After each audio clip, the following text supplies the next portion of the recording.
Hell yeah, it is. Welcome in, Pink.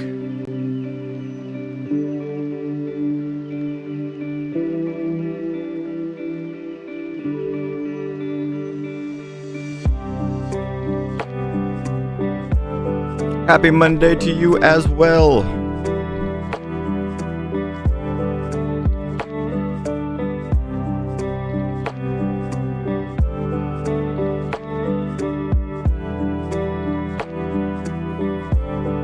We'll be diving in just a moment. Had to make sure YouTube was all set up.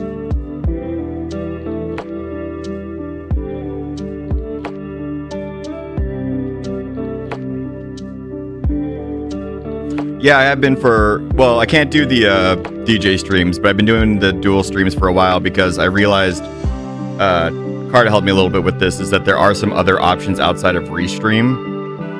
And my current connection does support enough bandwidth to output to multi-track streaming, multi-drift streaming. Now, YouTube will just shut my streams down if I'm DJing. And so I'm only doing ones that are like gameplay ones and such.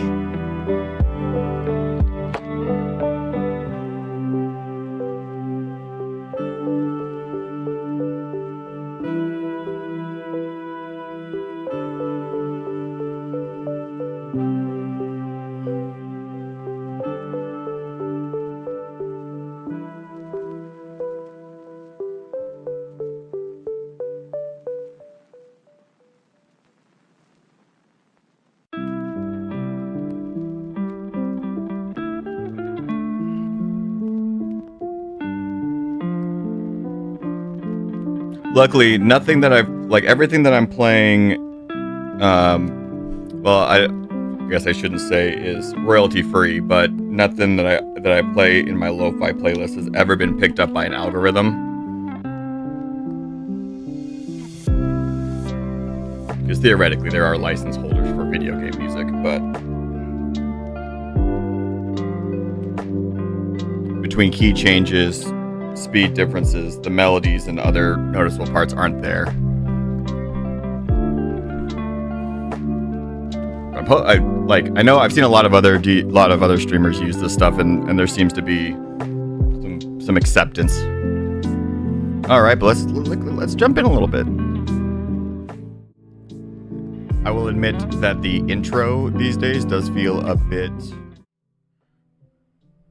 bit much for starting with lo-fi, right? Like, go into the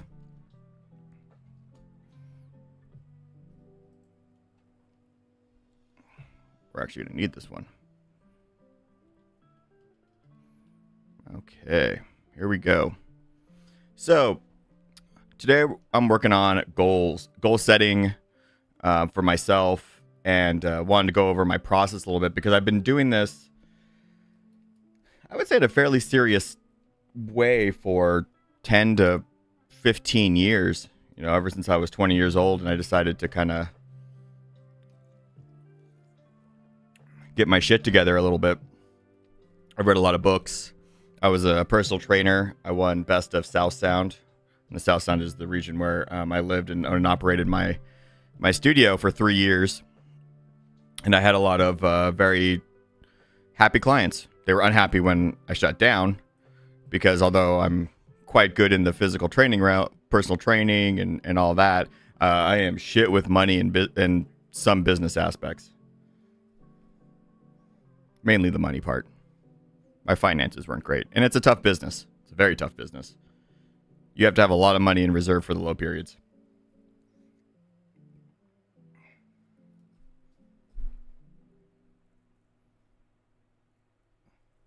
But the fitness side of things was very good. I did diets for people and stuff. And then morning, Sneki. Let's give a shout out to Sneki. They've done all my logos And then they also stream here on Twitch. They're a wonderful artist. I definitely recommend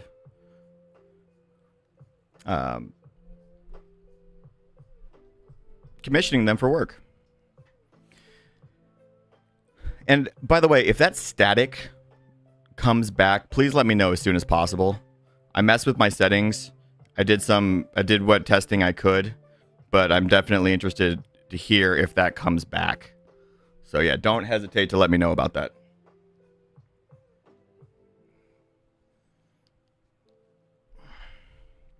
All right. Kind of get into this a little bit. Got to arrange my chat windows. Although no one's ever chatted on YouTube before, but I wouldn't want to miss them if they do. Oh, awesome. Sounds great. Love it. So let's talk goals. We're gonna work within my wheelhouse to start, which is fitness.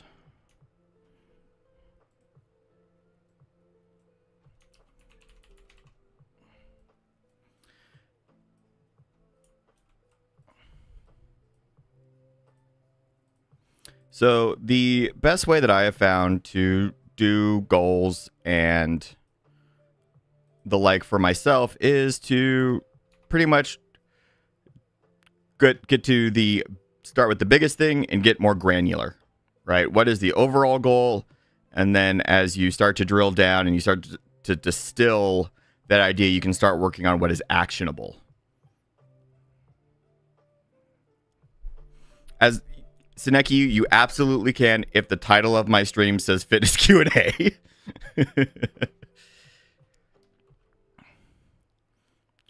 All right. So one of the goals I have is I want to compete in the Highland Games next year.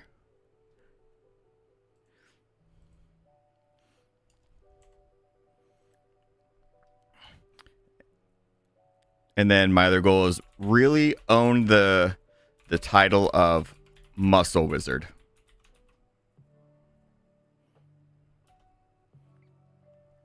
And those are basically the two big ones, right? Like that's what gets me up in the morning, right? Oh, excuse me, one more. Roller skating god. Yep, perfect.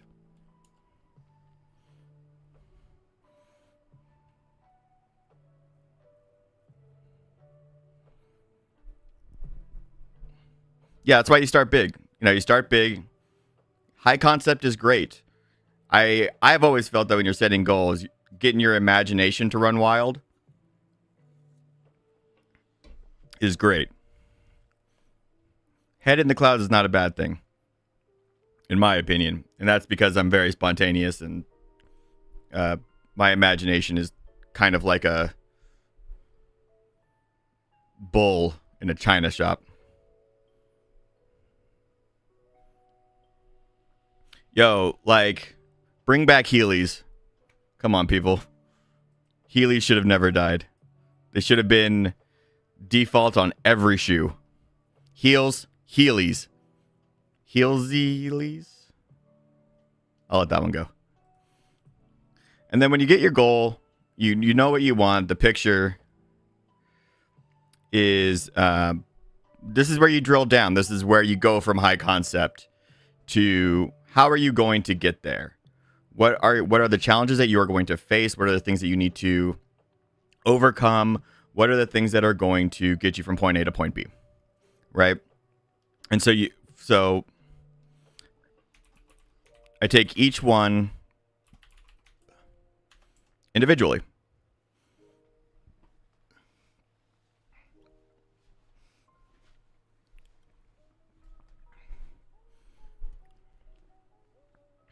Ooh, lo-fi megalovania.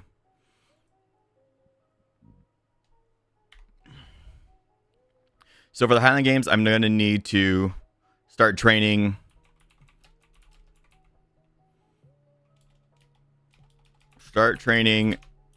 the big three again. That's squat, deadlift, and bench. number of years ago. These numbers were pretty respectable.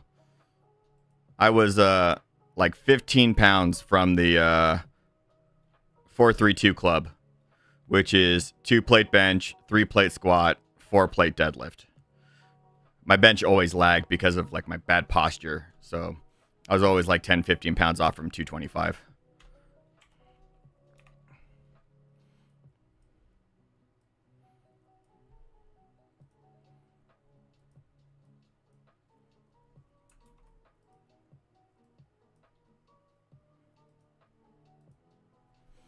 I'm going to need to resume physical therapy.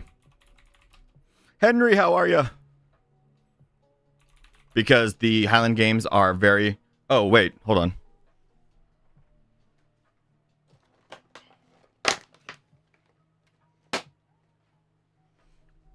I got you, buddy. They're on sale.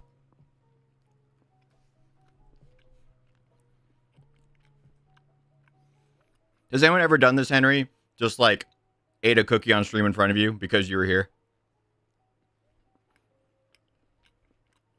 Well, I'm the first.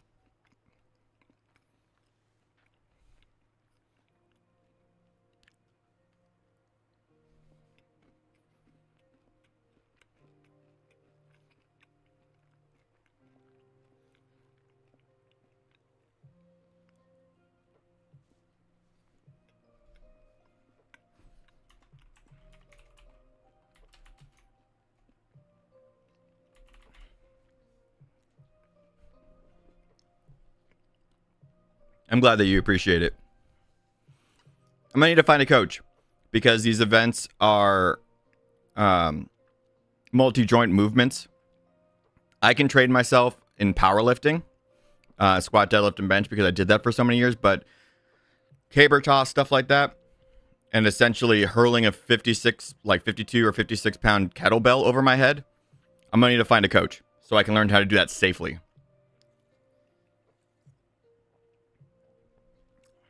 And that stuff is always paramount. Have a good coach.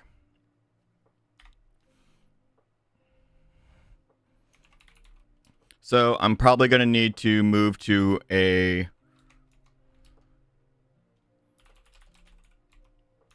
split that has me strength training 4 to 6 days a week, cardio conditioning, and high protein diet. A lot harder to pack on mass if you aren't eating protein to build your muscles up. That's just how it be.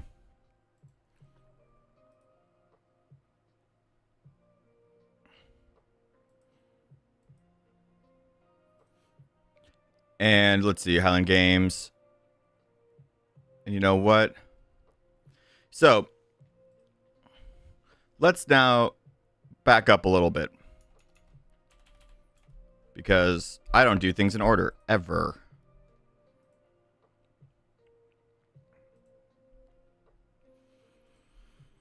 I know, I mean, no, I don't have dates yet. I've got a lot of work to do. I might not even compete next year. It might be the following year. And that's kind of what I'm about to get into. Is let's talk about foundation. I'm in my mid-30s now. I have already abused my body enough to get arthritis in my thumbs and have back problems and be in physical therapy. So my foundation, so I need to build a strong foundation so that I don't run into problems because injuries will sideline you completely and you have to restart your momentum. And so I definitely need to be seeing my physical therapist 2 to 4 times a month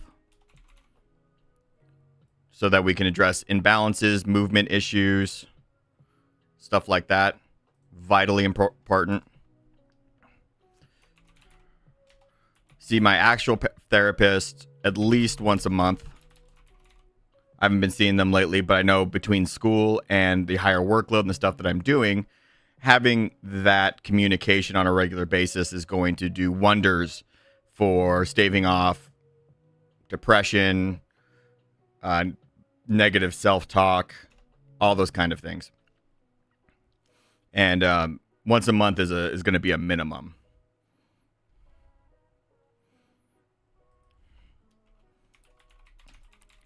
Going to be doing stretches daily, which is something that I've already been doing, but that's part of the process, right? Doesn't go away.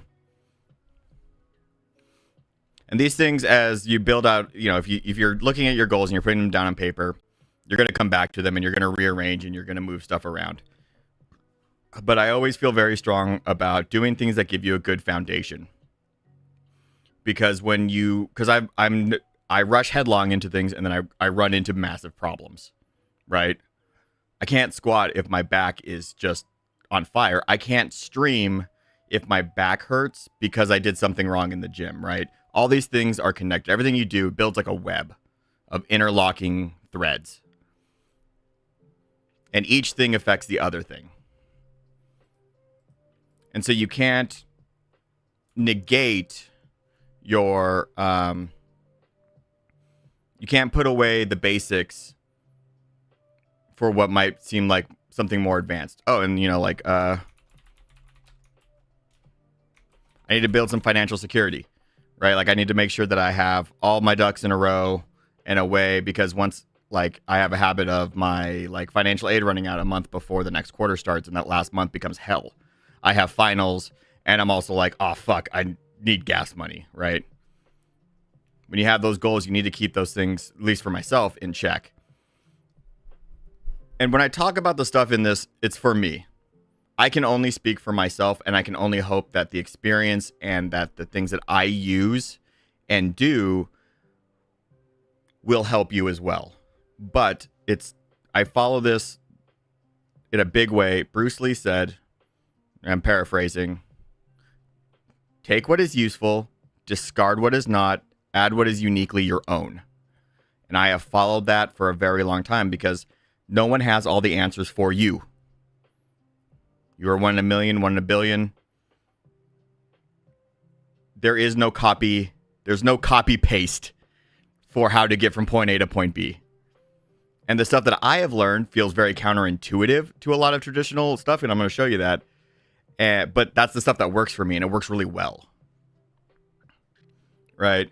So, but I also really endorse, give it a try, get some empirical evidence. I tried it this way. These were the setbacks. These were the things that I ran into. And then you can iterate and you can adjust, right? Because rarely is there bad ideas. Like getting fit is not a bad idea. Your execution might not have been what you needed, right? That guru, that fitness dude or gal didn't give you the advice that you needed. But there might have still been some kernels of wisdom in there. There might have still been something in there. Or you just learn about yourself. Oh, this didn't work because of this. And so in the future, you're more educated about how you plan that stuff, right? Like, that's the brilliant thing about humans, is we iterate on things. Like, it's great because I'm in a room, my chat is full of people in FF14, right? The difference between, you can't just make Endwalker, right? You can't just dump that out. You can't build a game from A Realm Reborn to Endwalker and release that whole thing at once. You build on it. And that's what makes humans really powerful, is that we build and we iterate until we have something truly fantastic. You can't always just be in the lab trying to make it perfect. All right, Muscle Wizard.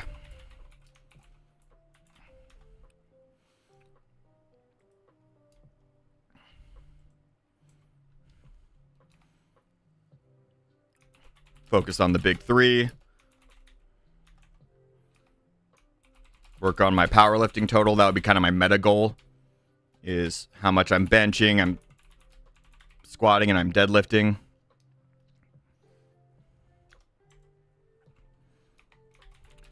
Lean out responsibly.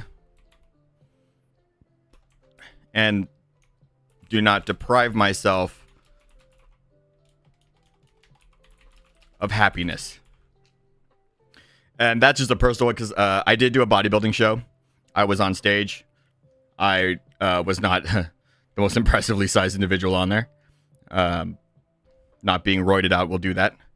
But I did, by the time I was, in the back, I basically did chicken and rice for 8 months straight. I'm shitting you not, every meal. Chicken, rice with hot sauce and a Diet Pepsi. Like, that was all I knew. I was playing D&D with my friends, and I was just having to ignore the pizza. I was doing 6 days a week strength training, along with 2, eventually 3 times a day cardio for 40 minutes. I watched a lot of anime on that treadmill. And I'm proud of myself. I worked really hard, but I wasn't happy. And what did I do immediately after I competed? I took all those things I missed and I just binged them. I made it, I think me and my buddy, my workout partner, asked for 3 or 4 servings of chicken on our Chipotle burrito bowls. They almost put it in a second thing because we were just it was just so ridiculous. And so there's a much better balance there that I can achieve and not go to such extremes. I have a couple pictures where, from the process of being stage ready, I look emaciated, right? I look like I'm starving myself because I am. And I was drinking 3 gallons of water, which I still think is fucked up some of my shit for a long time. Yeah. But bodybuilding is not a healthy sport. It's a narcissistic sport where you go to extremes and hear stories about pros dying at very young ages, and you just go, wow, they sure are hardcore. Yeah, never again.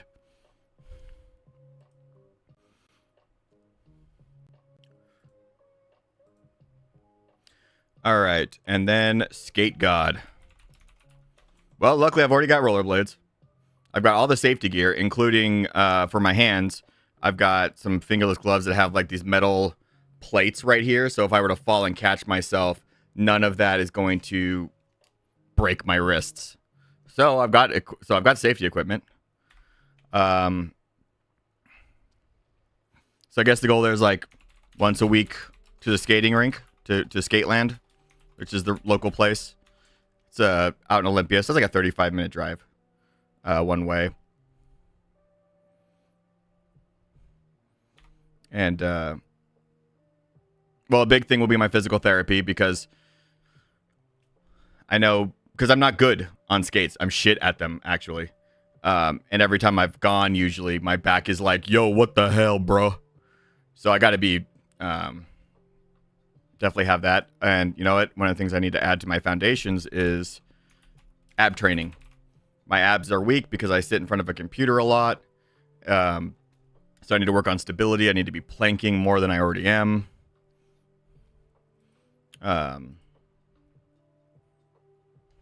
Maybe buy some 2x2 skates because all I have are inlines right now.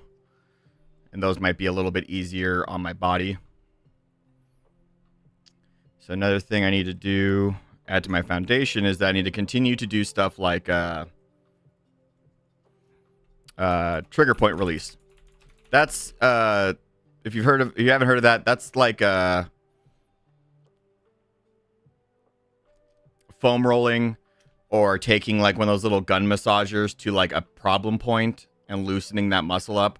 I do a number of these things daily as part of my stretching as prescribed by my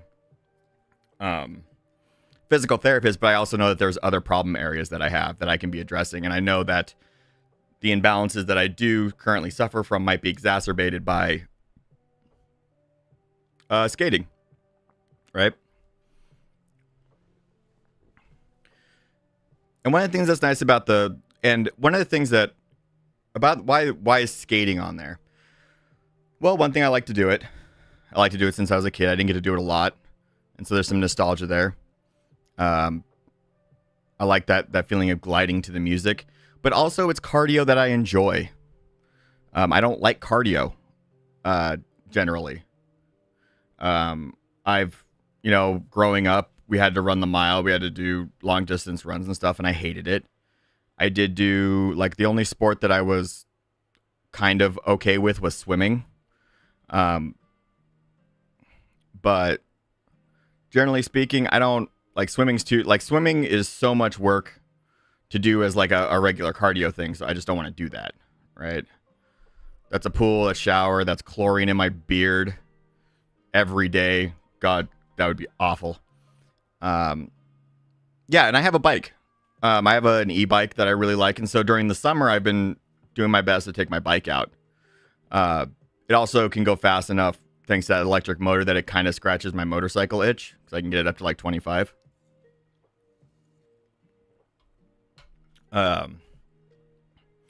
But in Washington, the rainy season will be upon us soon enough.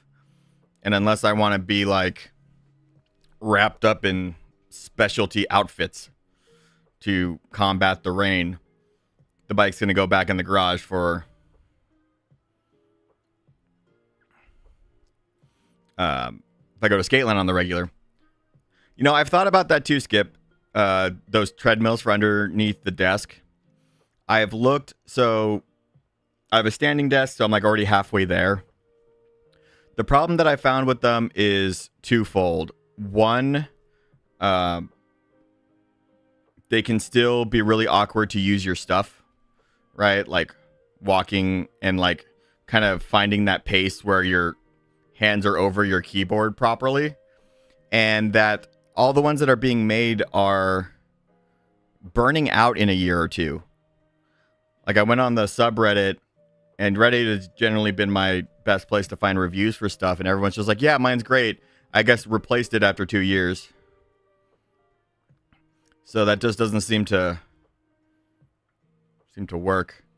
But you can go a really long way if you get a standing desk. And that just goes for everybody. The act of standing versus sitting for just standard calorie burn is very significant. It definitely takes some getting used to, but I really like it. And you don't have to stand the whole time. That's what makes the motorized desk so good, is that you can start with 10 minutes and work your way up. When I first started DJing, standing for 15 minutes was murder on my back, and now I can do 3 to 4 hours, no problem. And during those 3 to 4 hour sets, I'm burning a lot more calories. And eventually you might even see this desk rise as I move to a standing position. But yeah, and by the way, that Q&A stuff is totally valid. Like you don't feel like you're interrupting me if I'm on a tear. Like if you have questions about fitness or whatever else, let me know.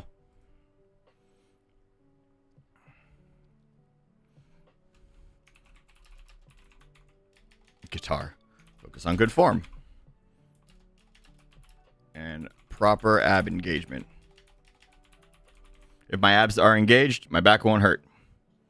Bada bing, bada boom.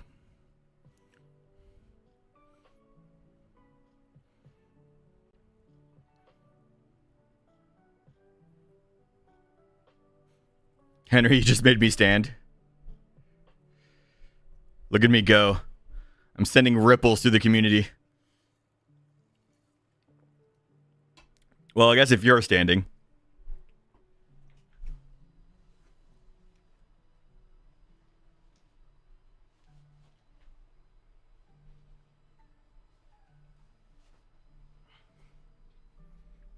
I will stand as well. One thing I will make note of, if you are on a hardwood floor, maybe put your shoes on. I have shoes with some really decent insoles, but I've noticed that if I'm standing barefoot, like with my socks on a hardwood floor, it hurts really quickly. But good running shoes with some insoles helps a lot. Well, yeah, if you just got off of work, but yeah, of course, like get your rest in. Like rest is important. Rest is not something to be ignored or invalidated or bemoaned. Like rest is good. All right, let's take a look at some. So we've looked kind of broad at fitness goals. So let's see about some of the other stuff that I want to work on. Music. I'm kind of a formatting type. Like I like everything I like to have a system. Uno momento.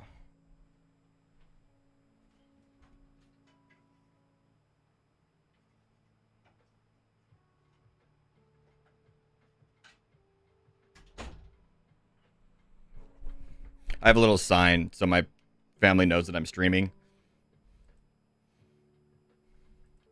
All right, so guitar performances, live looping,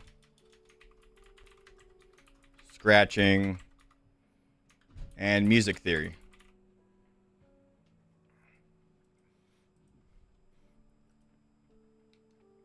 So kind of breaking those down. Well, I want to move away from my rock and metal sets into rock and metal guitar performances. And so I've been practicing that,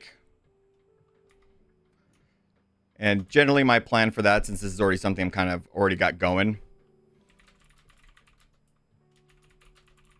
is pick up my guitar about every other day, right? Nothing too extreme there.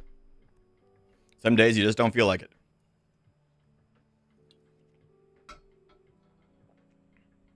And of course, with my hands, giving them rest is important as well. Let's add finger drumming to that, because that's kind of part of it, is the finger drumming. And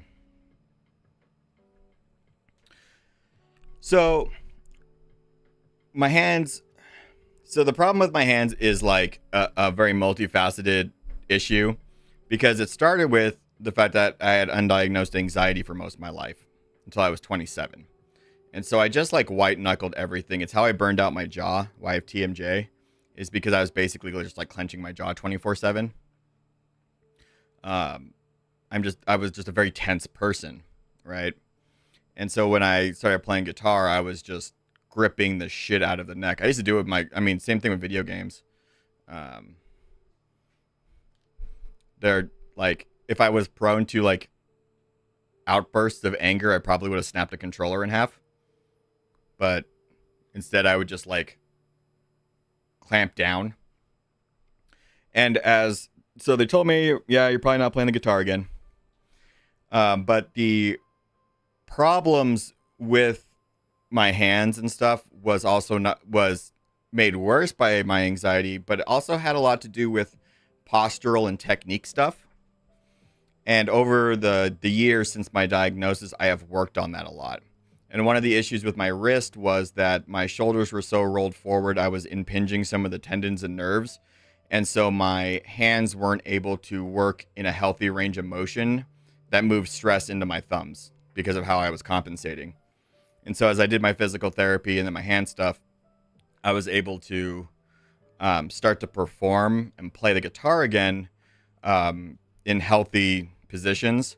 And the other thing too was having to teach myself to play without stress, right?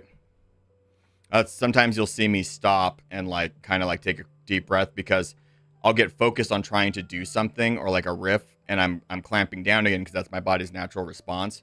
But I have to play lightly. And of course, funny enough, the less tense you are, the better you play. And so luckily there is a positive feedback loop that comes from there. But yeah, a lot of the things that we deal with are usually not singular. They're usually more nuanced. There's gray area. There's other ways you can approach problems. And the healthier I got, the more like I worked on like my mindset and stuff like that, the more I've been able to play. Like 2 hours was basically unheard of even a year and a half ago. One of my music teachers who dealt with a similar problem actually was someone who encouraged me a lot to go this route. And it's very cool that I can play again, especially when you're with an instrument for over 10 years. To have to like wave goodbye to it is real rough.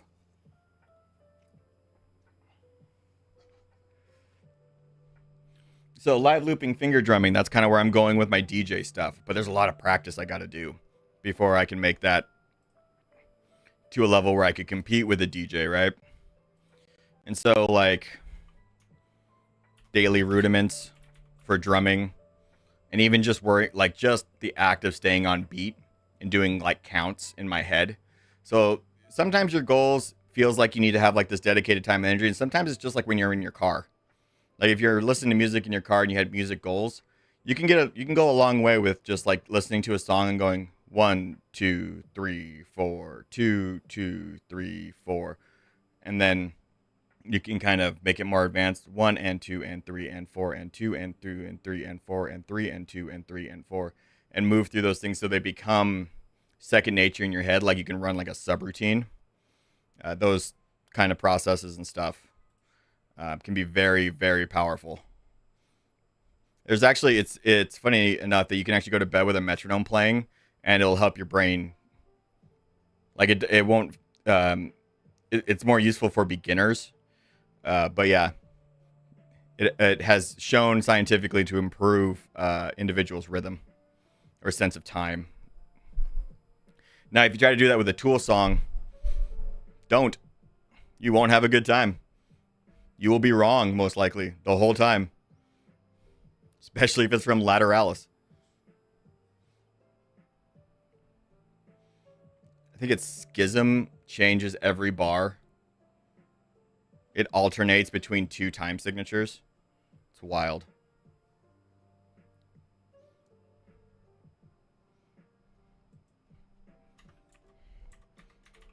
So this is as simple as, okay, one of the things I got to do is hook up my Rain 12. Go through the lessons I have already bought. Like I have a whole thing I bought for DJing and included scratching. Now, music theory, I've got books on that from my college days before my hands got bad. So it's, you know, read and then apply. And so what this illustrates, what I'm doing here is you're identifying your goals. You're identifying different pieces of how you need to get there. And then what we're going to take is this one step further is, okay, what's the next step, right? So let's take a look at, we'll just start here. All right, so generally speaking, I go to the gym. I'm trying to go walk. I'm currently walking through the gym doors 3 times a week. That's about as much as I can manage mentally right now. Notice that that isn't working out 3 times a week. That isn't cardio 45 minutes 3 times a week. That's just walking through the doors. Because you want to set your goals as small as possible, as easily attainable as possible. Your brain, you know that it's not just walking through the gym doors, right? Like, you know, you're supposed to do a workout on top of that, but that lizard brain anxiety, fight or flight doesn't. So if you tell yourself that all you need to do is walk through the gym doors 3 times a week, or 1 time a week, or 1 time a month, you're less likely to have an emotional response from your sense of anxiety or depression or negative self-talk and stuff, and it's much easier to combat. And so, and what usually happens is after you walk through those doors, you usually do a workout. And so last week, my goal was to walk through the gym doors 3 times a week, which I did. I did all my stretches. I wasn't in there for very long, 15, 20 minutes. Did some light lifting. Didn't do any of the big 3, no deadlifts or anything. And then, so my next goal, so this week's goal was I'm going to walk through the gym doors 3 times a week plus 1 skating thing. I'm going to lace up my skates, even if it's just like in the garage, just getting them on. You know, if I'm feeling really ambitious, I might go to like the local tennis court and look like a mid-30s dork over there. But the point is that I'm just doing the small thing. I'm not going to Skateland. I'm not spending an hour on my skates. I'm not blowing this up beyond what it needs to be. And I'm still just keeping things simple with the gym, which is 3 times a week, right? Walking through the doors. I know I need to get up to a much higher amount, but that should take time. The idea that you can go from 0 to professional bodybuilder or powerlifter in your work output is untenable. And so much of the fitness industry is built on making you feel bad and basically making unrealistic demands of its customers and somehow always able to position it that you are the failure for not being able to accomplish this. Like back in the day, there was a P90X from that Beachbody company. It is the most bonkers bullshit, like in front of your TV cardio I've ever seen.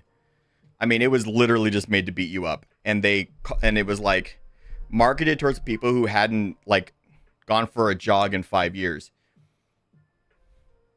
And the way that it was marketed, people always internally beat themselves up for not being able to complete it because it was marketed as such. And so they assumed that it was doable when it wasn't. Like it was built. It was setting you up for failure so you would become depressed, self-hate, and then buy more of their shit, which is a very weird cycle, but it's a lot of what the fitness industry is based on, right? And because when you're reasonable and easy and all that shit, it's not easy. It's that much harder to sell. It's like one of the reasons why Richard Simmons is sort of kind of like mind blowing, because he seems like the only fitness, and rest in peace, Richard, was like his videos were like very accessible. They weren't like boot camps, right? And there was a lot of encouragement, not just like, yeah, you're sweating, that's great, keep fucking working. Like he was like really trying to instill like positive energy in those videos, because my mom has the Sweating to the Oldies VHSs, so I remember them from a very young age.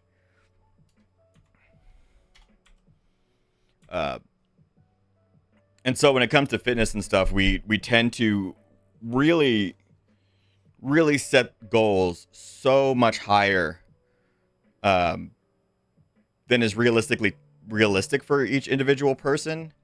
But not only that, we tend to also set those goals within a vacuum. We don't look at our life as a whole holistically. And so we don't factor in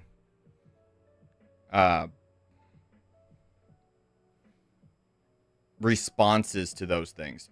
One of the questions I got as a personal trainer a lot was, oh my God, I'm sick, should I come in? And the answer is no, do not come in. You are sick, right? It's like, yeah, but but I've been here every day, blah, blah. And I'd have to tell them, it's not that you're not here. You are sick. That was unavoidable. There is bacteria, a virus laying you up. You can't go to work. You definitely can't come for your training session. And that's A-okay. The only thing that matters is how quickly, after you are fully rested and healed and beating what you got, how quickly you get back on the horse, right?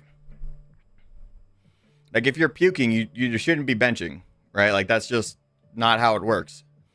And what happens is generally speaking, is people don't get back on the horse very quickly.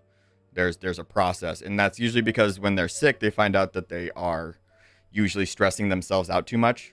They've really just shoveled too much onto their plate, and they're also having to process a lot of that stress, right? I always go back to the spoons analogy, and this was for those of you who don't know what the spoons analogy is. This was demonstrated by someone who has a chronic illness about kind of budgeting their energy, their time. And it's a good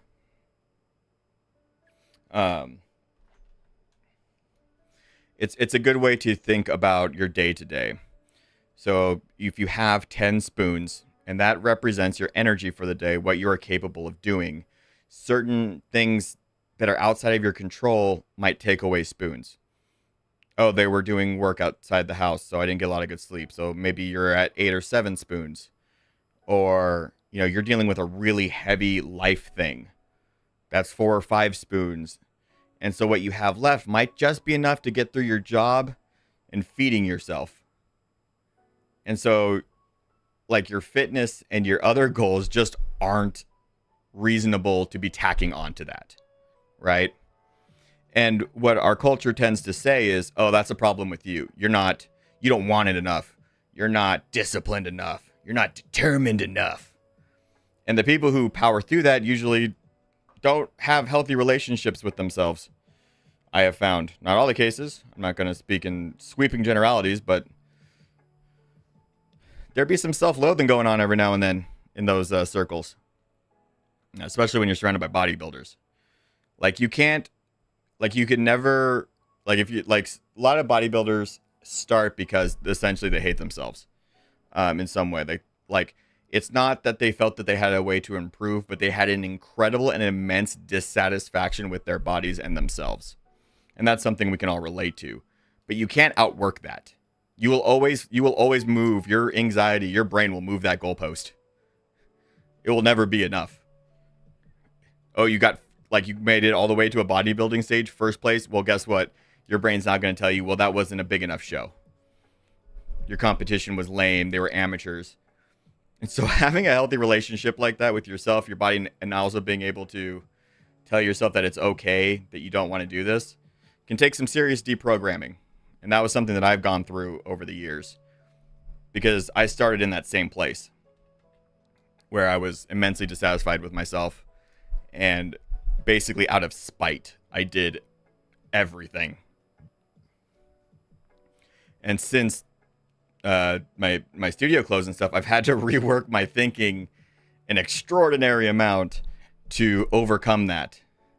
And those same motivations that I had before don't always work, so you have to find a new place, right? Like that can be really difficult. Everyone's got their own personal journey with that, but it's definitely something working in the industry, in that industry for as long as I did, you see a lot of, right? And it was always very sad when there was also external factors. I remember there was times when I would sit down for these consults, and it was mostly women that had these conversations with me. And they're like, yeah, I really need to like lose 30 pounds, or my husband says they're going to leave me. It's like, wow, okay, that's a lot to unpack. And I would be like, this isn't gonna ever, like, this probably isn't gonna fix that issue. Like, I'll be happy to train you, take your money, whatever, and I will do my best to have a positive spin and try to help you have a healthy relationship with all this. But if that external factor is going to remain the same, you're probably not. It's going to get bad. It's going to get like bad before it gets better, right? And that kind of stuff can be really, really hard to deal with. And that eternal monologue that you have can take a while, take some perseverance to work through. I've been doing it for like 5 years. Taya, welcome in. So all that is to say, keep your goals as small as possible. Not the goal itself, but your first actionable piece of your goal. The process in which you're going to start with to hit your goal is going to be as small as possible. And what I recommend is, now back in the day, I used to build these very elaborate 12-week periodized schedules and stuff like that. And what happened was I would end up running into problems. And the moment I had to deviate from this carefully crafted house of cards I'd built, I would just lose my mind.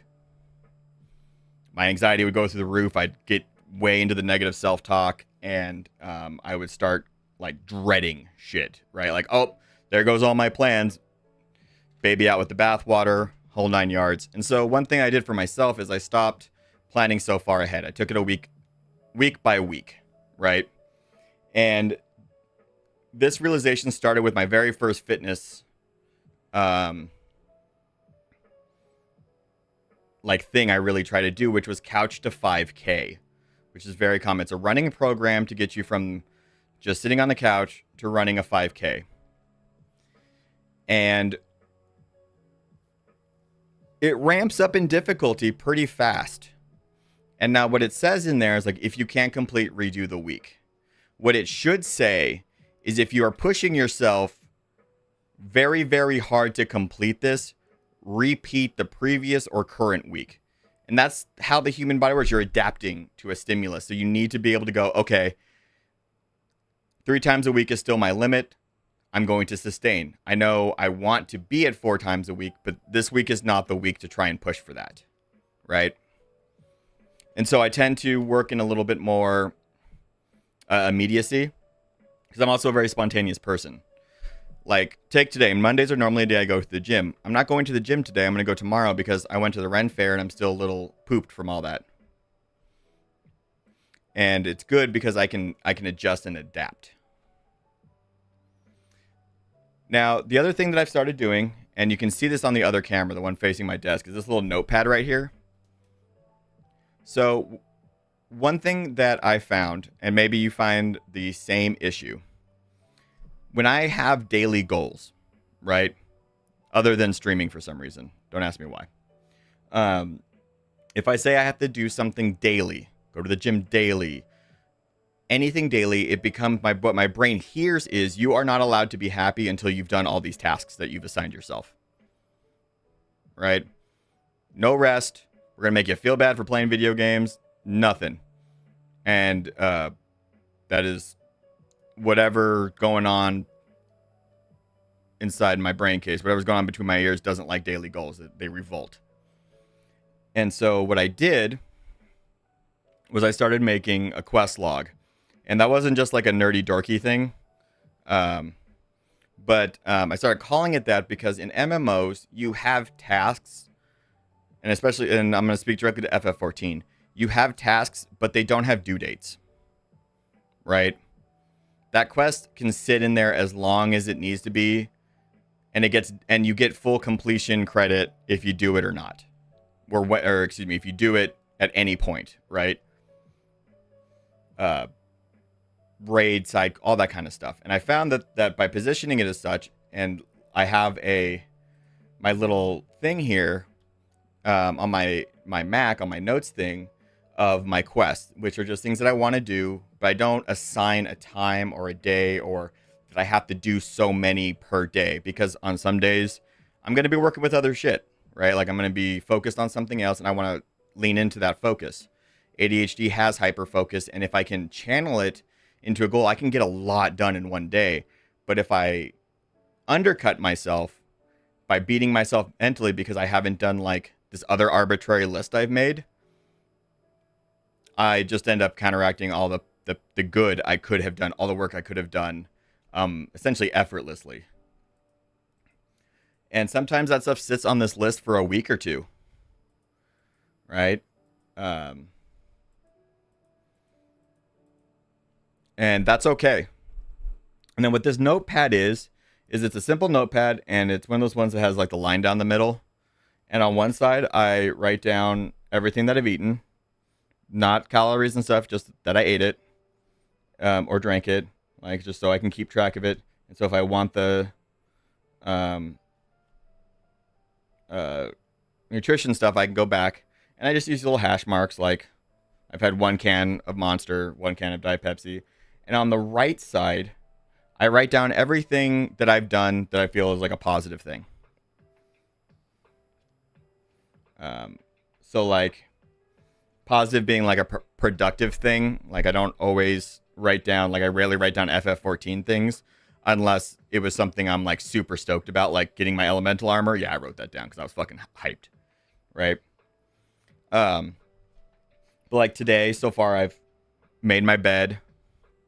I've gone to the grocery store, picked up some essentials, and then now I'm streaming. And what this does is it gives you a positive log of your day, because your brain, if it's like mine, is going to tell you haven't done shit today and make you feel like garbage for it. But this is essentially my quest completed, right? This gives me a similar dopamine hit as when I see that little check mark above a quest giver's head and I turn it in, right? And there's been days where I started to spiral and my negative self-talk got really bad. Like, fuck, dude, you haven't done shit.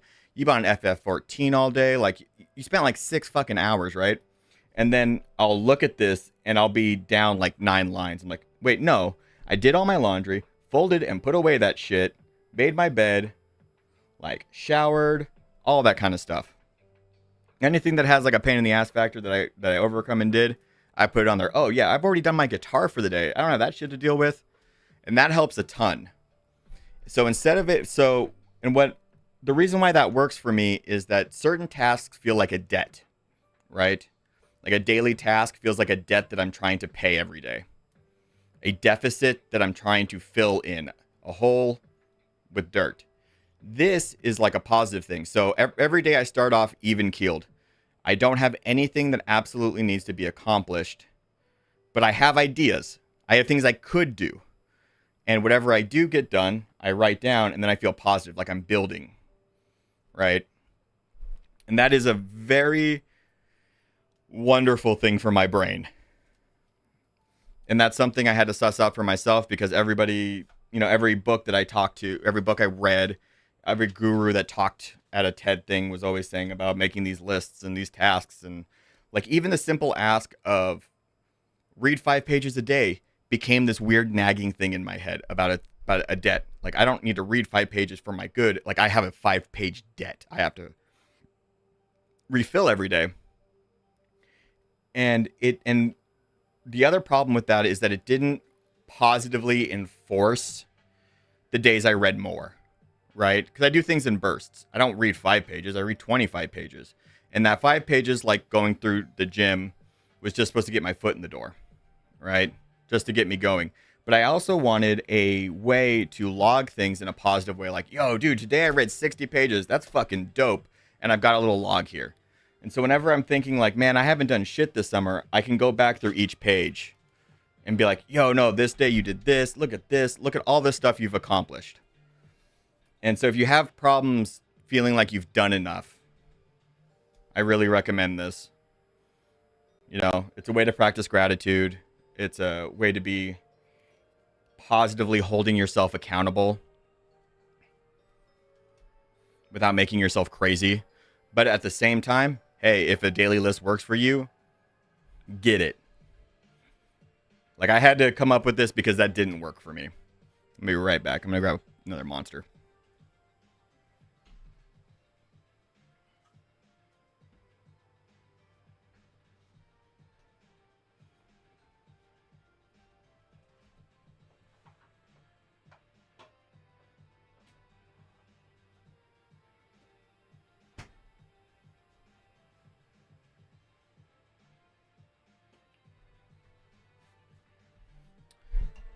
And of course, welcome in, Sausage. All right.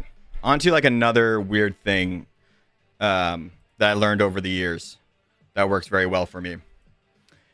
And that is anything worth doing is worth doing wrong.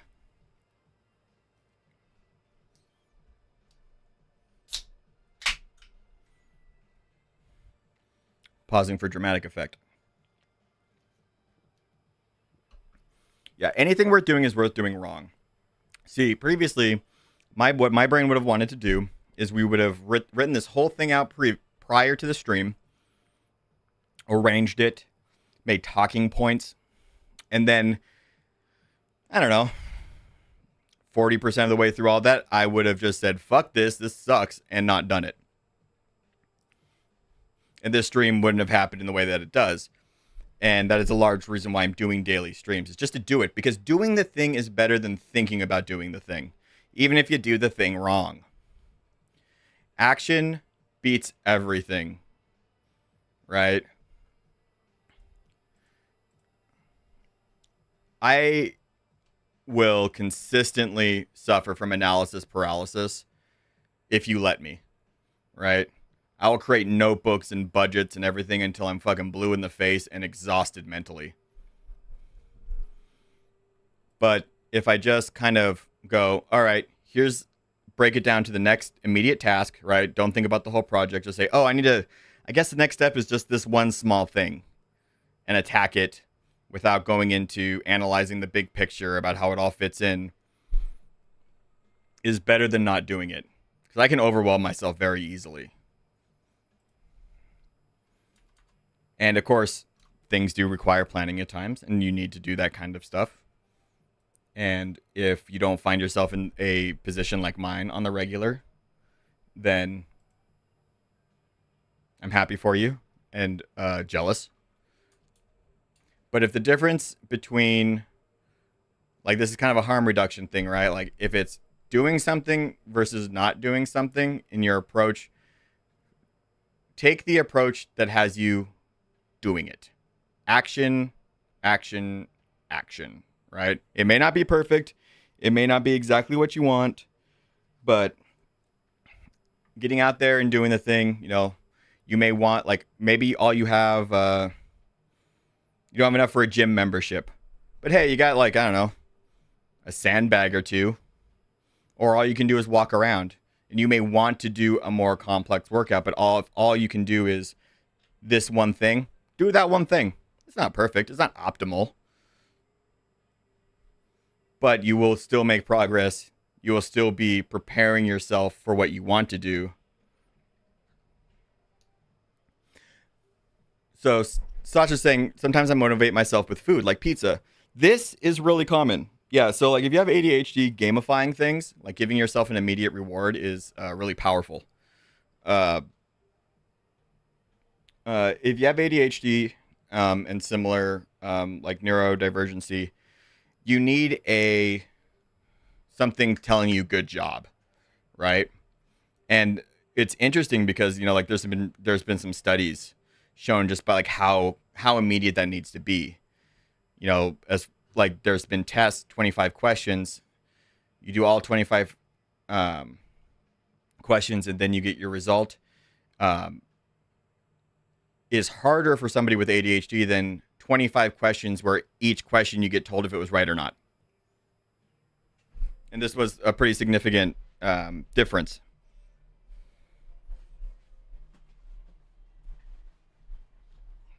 In how those with ADHD performed the task and how quickly they did it. And one of the things that I've found is what you're going to hear is, like in fitness specifically, oh, you should never reward yourself with food. You're undoing all the work you did. Well, no, you're not, first off. Because if your only goal in fitness is to lose weight and you don't care about the satisfaction of becoming stronger or your cardiovascular improvements or other things, you're going to have a pretty hard time to begin with. And I grew up and I still have a less than healthy relationship with food. It's how I got to the weight that I was that spurred all this. And so despite the fact that it's not optimal, and some would see it as taking the legs out from underneath myself, I absolutely reward myself with food sometimes. Or a Monster, stuff like that. I'm sure the owner of the gym I go to would cringe if he saw me pulling the dominoes right after like smashing some weights.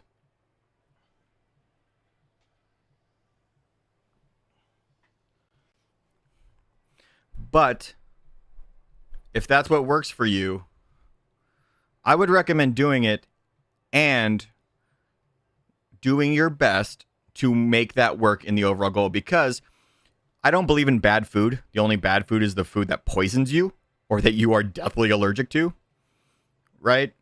Like that is bad food because it is actively harming you. Like the clean eating argument just really falls flat for me. Food is food, and you can fit pizza and stuff into your diet with some proper planning around your week and the rest of your day, right? Like it doesn't have to it doesn't have to be counterproductive to your goals, stuff like that. If you put that extra work in. But yeah, I absolutely compensate with food, and I find that I don't feel better by depriving myself of it, right? Like if I'm having a really terrible day, something absolute shit happens, and like there's no joy in me going, I'm so strong for not getting pizza. I'm still miserable, but oh, I'm so strong. No, I'm just like, fuck, I want pizza too, but now I'm just gonna be depressed about X thing because I'm not making my goals. Sometimes that's the cost of doing business, right? Like that's the cost of you being you and hitting your goals. Maybe down the road, we can tweak things. We can work on them a little bit. So maybe we can mitigate that damage. We can work on some harm reduction to your goals. Or you can also just say, no, this is just how I want to live. right? Like I'm trading because like personally, I've lived the whole 6-pack thing. I went for it. I don't fucking like it. And I told myself when I went back into the gym and wanted to kind of get back into that lifestyle, like I wasn't going to give up shit that I liked. I was going to try to make it fit and do my best, but I wasn't going to go to a party and be like, oh no, I can't. There's just no, like, all I can drink is vodka and soda. Like, no, yeah, go have a beer, do that stuff, and not stress about it. Because also that stress you put yourself under, that pressure is also hurting you. Cortisol is real. It fucks with you. Cortisol is a stress hormone that is produced when you are stressed. And it wreaks havoc on your body. And so much of what you can do to have a healthier relationship with your goals is to give yourself a break. Be chill with yourself. Understand that, yeah, it's not that great, but life's hard, man. I worked 40 hours. I want to do this. You know, my mom is kind of dealing with that. She hurt her knee and she and normally she's like very like keto and fitness oriented, but like her mom passed like a month and a half ago. It's like, Mom, chill. Do not be beating yourself up for this. You are going through incredible emotional like trauma. You're dealing with a lot. Snacking on some peanuts is not the worst thing in the world. Give yourself some leniency, right? And that kind of stuff is really important for the long term, because what you want to do is you want to build a lifestyle, right? Like this isn't one of those, like you don't want to crash diet for 12 weeks and then just go back to where you were. That's bad for your metabolism. And it's a very unhealthy cycle. So making small changes that you can repeat over a long period of time is really important. And some, myself included, here's rest of their life and they get really fucking intimidated, right? And so you go the AA route and you go one day at a time. All I have is today. On today's thing, I would like to get this done. And that's what you do, and you don't overwhelm yourself with the rest of your life stuff. Now, I have gone on an incredible tangent. I mean, that's probably my best one of my streaming career of getting somewhat off topic. I'm actually pretty impressed with myself right now. But let's go back to my goals and how I'm going to break these down. So start training the big three again: squat, deadlift, and bench. So this will fit into my current 3 days a week at the gym. And I'm going to throw this out there. I'm going to bench once in the next 3 weeks. Get under the bar, see how it feels. I'm putting it out there in the universe that this is going to get done. I'm not going to hold myself to it this next gym sesh because that's just might overwhelm me a little bit. And go from there. And I'm not going to squat yet because I need to talk to my, like the squat and the deadlift are things I'm going to wait for my physical therapist, because I know that those can negatively impact my back. I'm not going to worry or beat myself up about that. I'm going to talk to them first and let them kind of give me the okay. High protein diet. So one of the issues I face is that I really don't have a great way to store my food or buy enough of it. High protein diets are expensive. And so until then, I'm just going to do my best to make things work. Like, I don't have to dive all in. So like my high protein diet, snack on veggies with an alarm. I'm going to set an alarm every day to snack on some veggies, probably like broccoli and snap peas with ranch. The fitness guru is going to say no ranch. I'm getting ranch. I don't like veggies otherwise. I'm going to start with the way to make it easy, and then I'll dial back the ranch. or honey mustard or whatever. Don't make things harder than they have to be to start. And your body will also get a taste for those things over time. And it'll be easier to remove some of those calories if you need to down the road.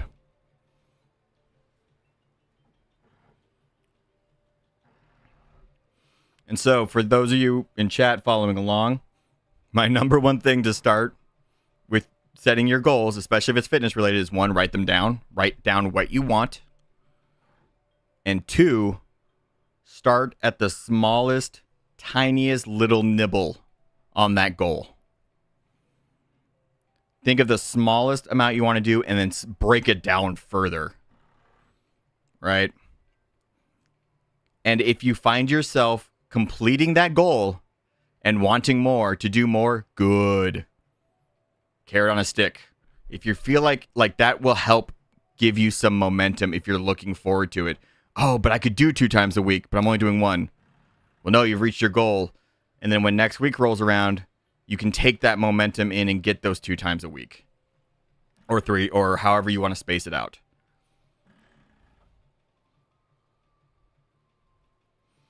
It sometimes feels like you're fighting your own brain. Well, keep in mind, brains are irrational and run by chemicals. So you gotta find workarounds, right?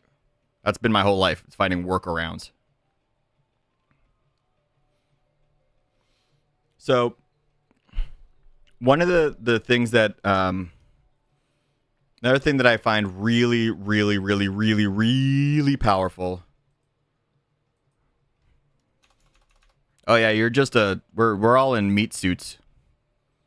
Identifying roadblocks, hindrances, sources of stress. And this is where it's going to be deeply different for all of you. But you'll find that maybe after it has passed, or maybe in the moment, that you can find that something seems absurdly difficult for no reason. Or that something is attributing to an ambient level of anxiety. Like it's like this is your baseline, right? It may not be a big spike, but just seems to like be with you the whole day. One of them for me was clocks. My family is super punctual. We are on fucking time, right? We're usually 15 minutes early. And I definitely have that thing where it's like, oh, something's 4 hours out. I don't have time to do anything, right? My brain will just yeet itself, and everything is anxiety. I'll speed through things, and so I'll speed through things to make sure I have enough time, and then I'll be super stressed. And so one thing I started doing was removing clocks. Every clock on my computer, every clock that I could pull, I just started hiding them all.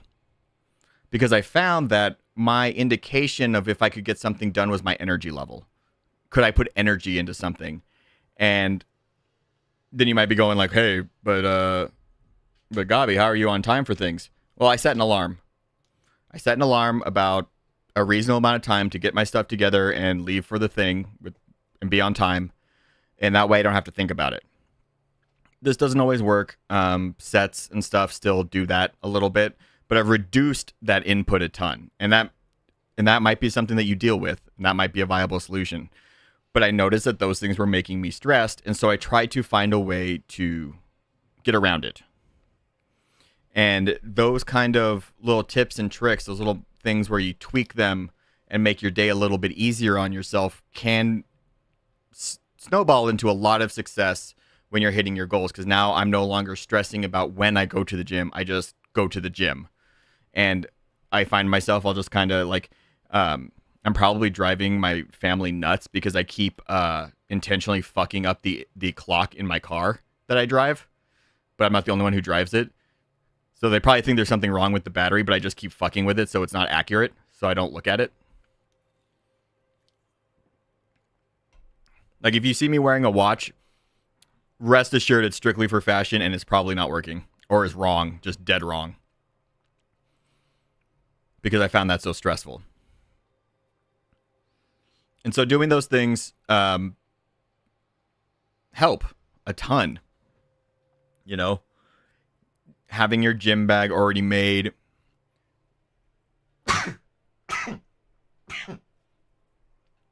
Having your clothes already gathered, or your outfit picked out for the following day, maybe makes it easier to deal with your morning. Another version of this is prep cooking. Cooking a bunch of meals in advance, so you don't have to deal with days where you don't feel like cooking. You can just pull out a meal and microwave it. Because I hate weighing and measuring food.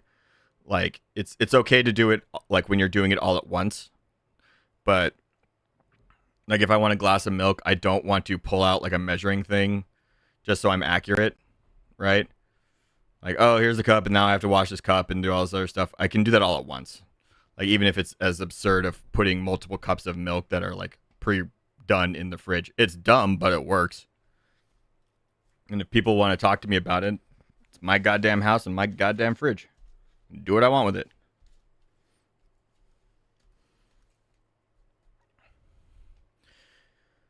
Setting your goals and doing stuff like this is a holistic process. You have to look at it from a lot of different angles. And sometimes you'll subconsciously move into ways that work, and that's awesome. And I only ever want people to succeed in a healthy way doing this. But sometimes it's going to take trial and error and throwing shit at the wall. And like I say, if you guys have questions, let me know.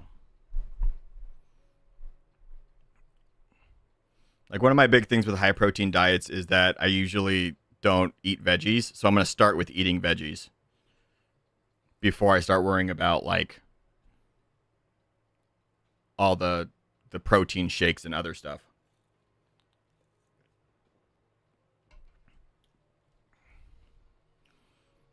All right.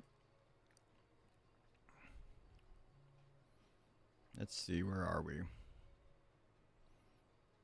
So, actionable stuff. Moving through here. Okay, so my foundation, I need to do therapist at least once a month. Okay, so I need to email my therapist, Amber, about getting back on her schedule. Physical therapist, call and schedule for beginning of October. Done and done. Daily stretches I'm already doing. Financial security. Confirm pricing and pay upfront for school quarter of all services, right?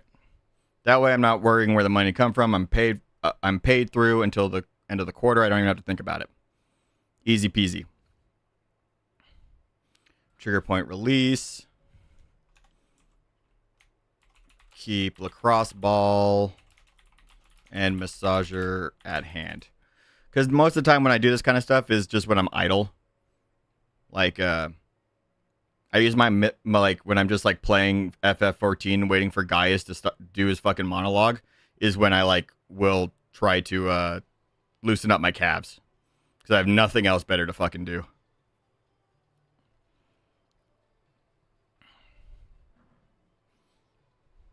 I was telling this to Mina the other day, like, sometimes I have a hard time swapping to something I should be doing. Like, oh, today's practice, like, oh, but I'm really actually enjoying this other thing that I'm doing and I don't want to, like, pull myself away. I find that having things on hand to eat up idle time is really nice. Like, having GarageBand open with, like, the synthesizers and, like, the drum pad while I'm making macaroni and cheese is a great time to just like dick around and make some beats instead of like closing everything down and swapping my entire mental space. I'm doing it when I'm already bored and looking for something to do other than stir a pot.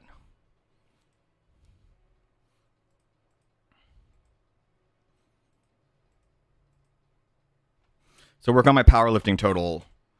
Like my overall goal,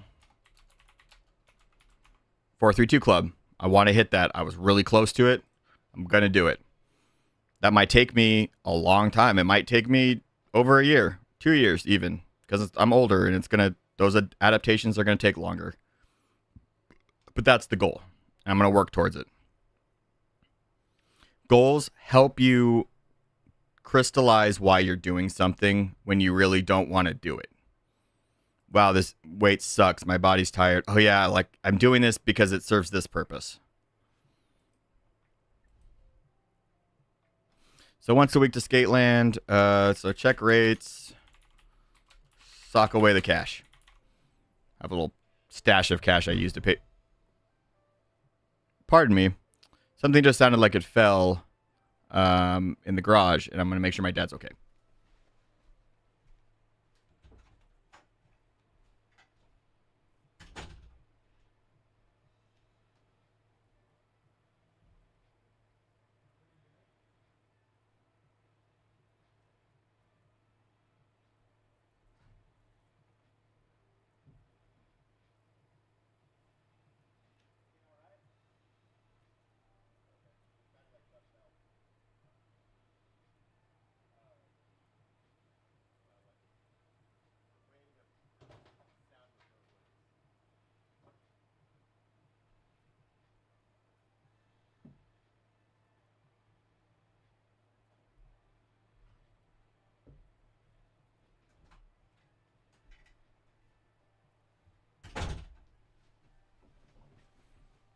Okay, we good. Nothing to worry about. The sound was just like reverberating into my room in a way that it sounded like it was falling. I guess it was, but he was just throwing some rotten wood off the roof.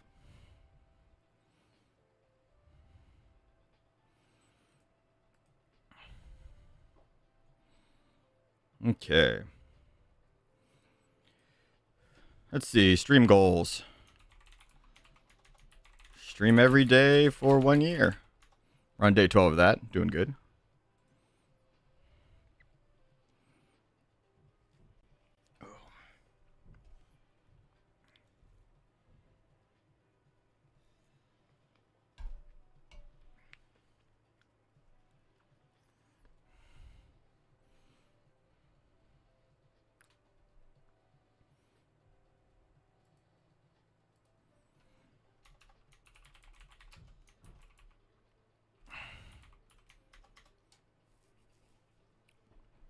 Any daily streaming roadblocks yet?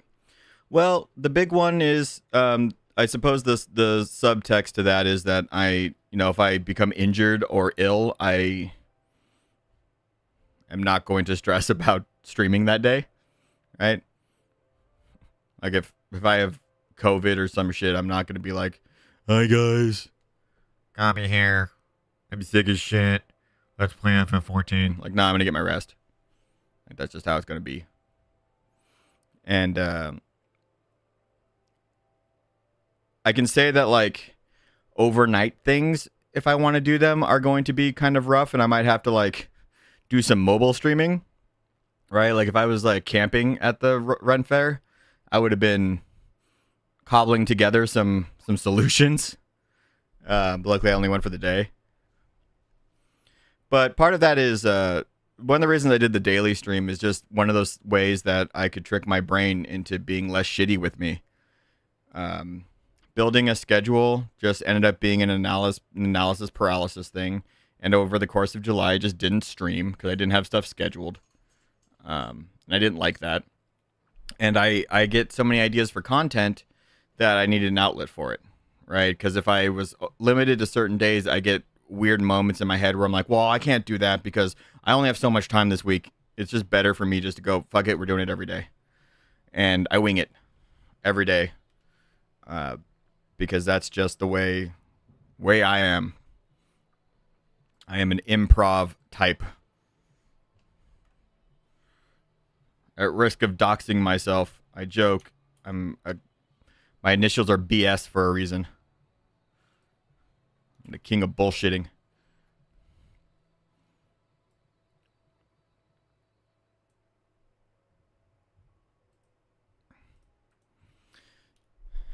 It's a powerful tool.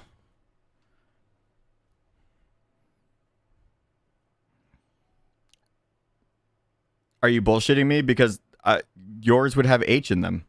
I refuse to believe that your name is anything other than Henry. I know people have told me that it isn't. But I'm not going to believe them or you.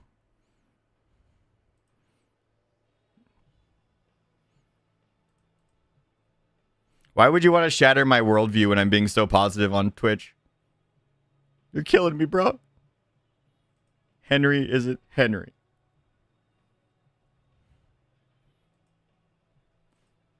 It's gonna oh man, if I was like better at crying, we could do that meme where it's like you can see the part, like it's that Simpsons meme. You can see the exact moment his heart shatters.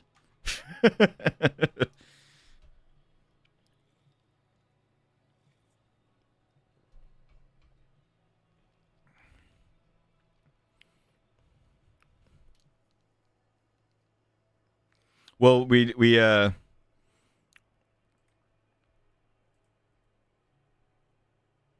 don't share the same middle initial. That's where we deviate. But yeah, like some like that, and that also plays into a little bit of it's better to do things wrong. Like if it's something worth doing, it's worth doing wrong. Is that like my streams aren't going to be perfect. I'm gonna wing them, and they're going to possibly have varying effectiveness or positive outcomes on the channel.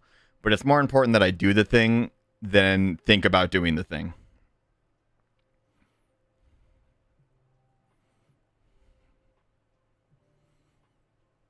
That you prefer, Henry? That does that is a little bit of a salve on my broken heart. I would have such a hard time ever meeting you in person and be like, yeah, my name, like what you told me, and be like, but I just want to call you Henry. I don't want to call you your real name. That's absurd. Granted, someone's going to call me Gobby in real life and my head's going to explode.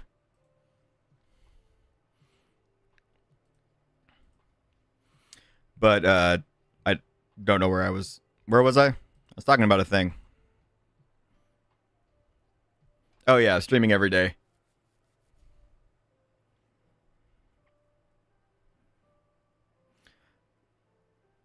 Better just to do the damn thing. Like if I thought about like thinking critically about streaming every day for a year doesn't take very much time to realize that I'm going to run into some issues, right? There might be a difficulty or two ahead of me.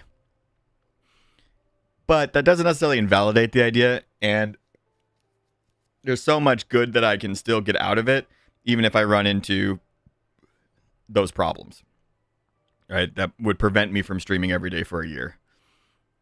So sometimes it's better to be foolhardy and just fucking do it. Just do it.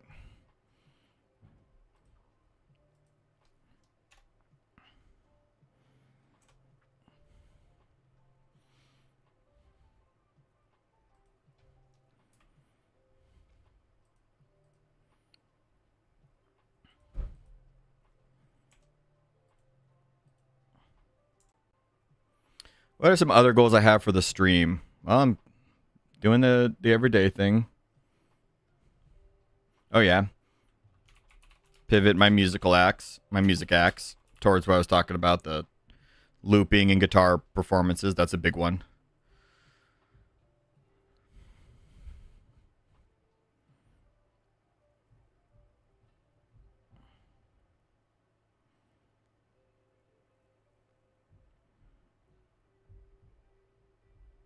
Oh yeah.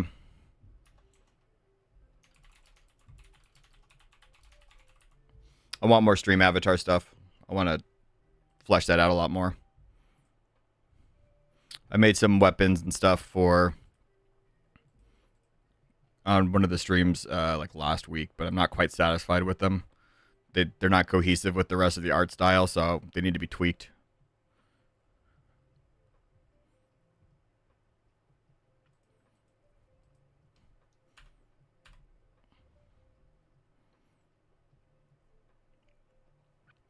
So let's see. Foundation. One of the issues that those with severe ADHD have is issue sometimes called object permanence. Is in like terms of like babies and stuff, it's like if it's not there, it doesn't exist. And in kind of the realm of ADHD, it's if it's in the same place, it'll stop existing. Right? Like one of the reasons like whiteboards, I love the idea of them, but they don't work for me, is because if I don't constantly change it, it just blurs into the background and my brain just glosses over it. I once tried to fix this with more whiteboards. It didn't work. I was up to 3 whiteboards at one point. So unless there is usually like another person also contributing to said whiteboard, it's a losing thing for me. And so everything that I do, like when I have these like goal sheets and stuff, I have to find a way to keep them constantly in front of my face, right? Find some way to review them. And so like when I talk about this notepad, one of the things that I have to make sure that I do is I keep it next to my mouse, because that's where I will remember to use it, right? If it's here, I remember the thing. That's why I don't have a lot of success with phone apps, is because of the need to open them up and how much push notifications annoy the shit out of me, right? Push notifications work once, and then I never want to see them again. And if you keep showing them to me, I eventually will just clear them constantly. So it's a losing game. And so when I talk about like you got to find stuff that works for you, this is one of those cases, right? Like you got to figure out like what's the thing, how do you keep it in front of you, like what keeps it fresh. The easiest way for me to keep something fresh is to be a part of a community, right? That is doing something. It kind of self-propagates, and I keep being meaningfully reintroduced to the thing. So like take like my I want to join the 501st Star Wars 501st costuming group, right? It's not, I can't just change my wallpaper to a stormtrooper. It's good that I'm a part of their Discord and stuff because it makes me interact with that thing, and I remember why I want to do the thing. And that's going to be the same with like the Highland games. Like I need to be a part of discussions and community. It's why this stream works so well in that manner, is because it forces me to keep mentally accountable of the things that I put out to you guys, right? So when I put these goals out, I am also making somewhat of kind of like a mental contract. Like this is stuff that I talk to you about that I want to do.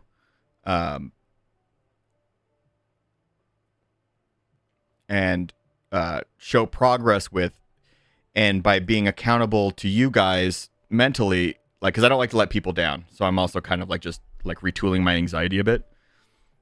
It helps me stay focused. And of course, if I had, like, say there was a powerlifting group locally, that would do wonders for my ability to focus and perform and be motivated, because I'd have that sense of community. I'd have some competition.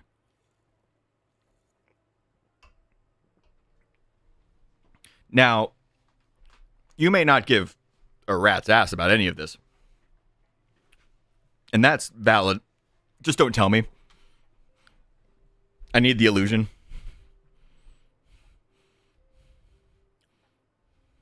I just need to assume that you care if I can power lift this much weight or whatever.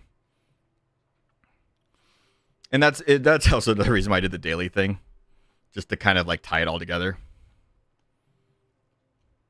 But those things, identifying what works and what doesn't, and then educating yourself, is a big thing. The thing I found, like one of the hardest takeaways I ever had is I've read countless books on all sorts of goal setting, self-help. I've read the gamut, really and truly. I've read fitness books. I've read stuff about books from blog writers I liked, all of it. And the thing that sucked the most is almost all their advice sucked for me, or was too myopic in scope to apply to me, because they were so specific in how they wanted something done. There was no room for leeway, and I had to find out how to do it a way that works for me. And one of the ways I did that was realizing that it's not necessarily a problem with me, but it's a dysfunction in the way that our culture approaches certain problems, right? And I say dysfunction because I don't want to say they're wrong, but it just doesn't fit, you know? Wrong peg, hole, that kind of thing. And so I had to figure out how to work around things, right? Like, take programming, for instance, or like a lot of desk jobs. They want me to do one thing for 8 hours. I'm not a do one thing for 8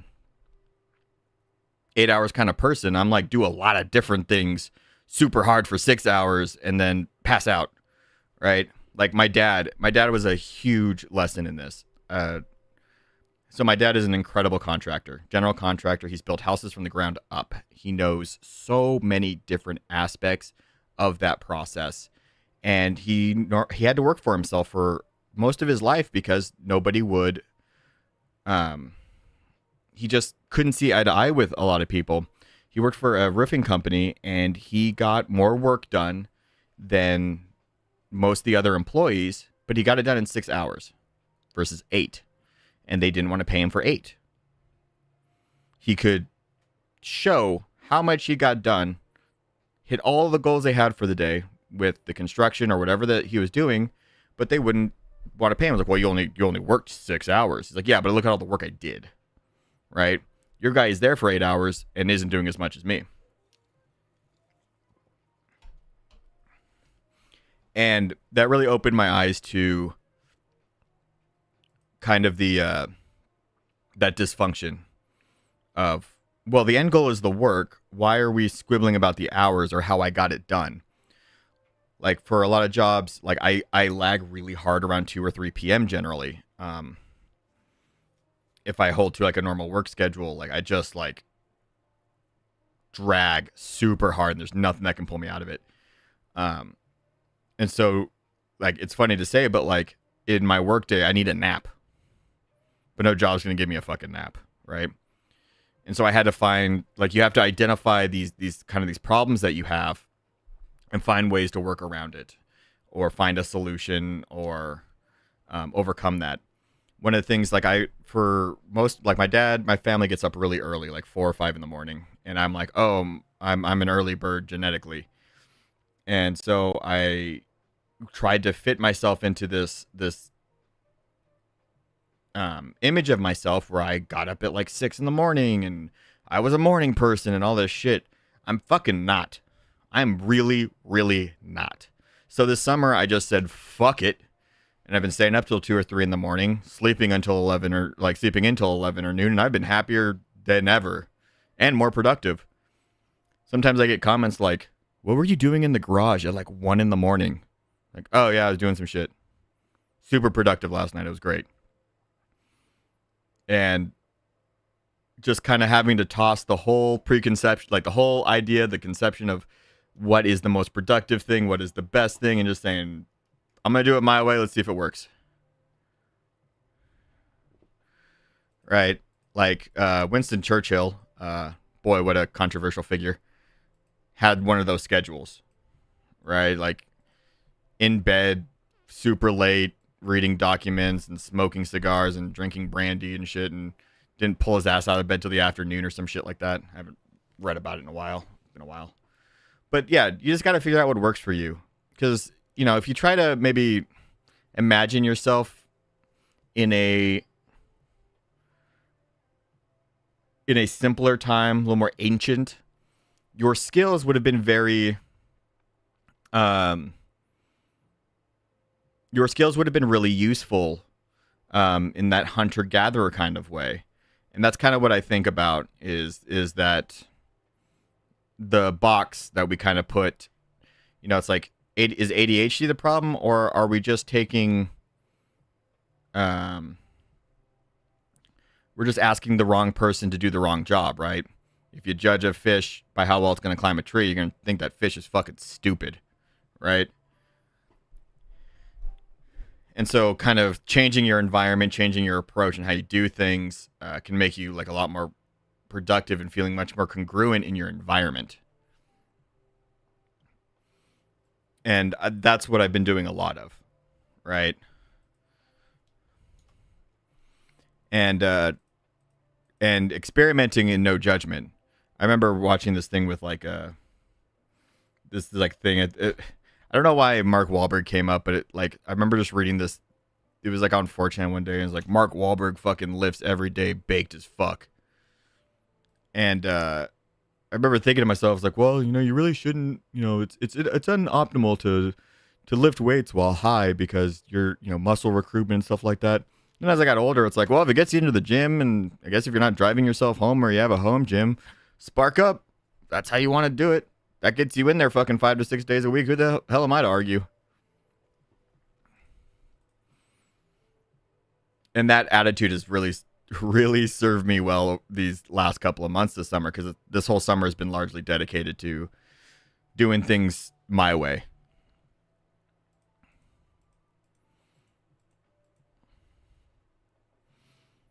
And so if you find something not working in the traditional way, I don't know, poke at it a little bit. Try something different.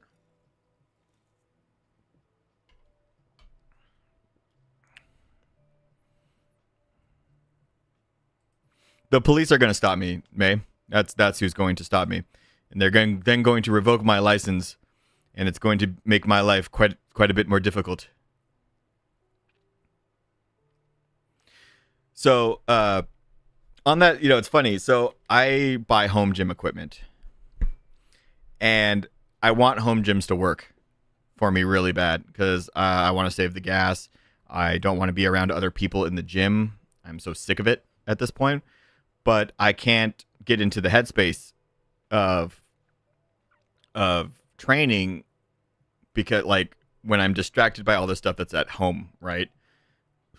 When I'm at the gym and I'm like, oh yeah, I got to call so-and-so about a fucking thing, or I need to check that bill, I will drop what I'm doing and then do the thing. What about the gym? I can't do that, so I write myself a little note. But that would be one of the number one reasons I could work out at home, was just to take mad bong rips and bench and shit and just crank my music and do whatever the fuck I want. That is somewhat the dream. But until that's see, it's true. Gyms do have energy, and I think part of the reason why it doesn't work for me is partially because I don't have a way to dedicate the space. It has to be in this room in a cramped area where I pull all my stuff out. And if I had, I have had garage gyms before. Oh, you know what? I need to make you guys, okay, I'm going to put this on my to-do list, my little quest log here. $ glasses. We'll see how those look. See if I can make those. See if there's enough pixels.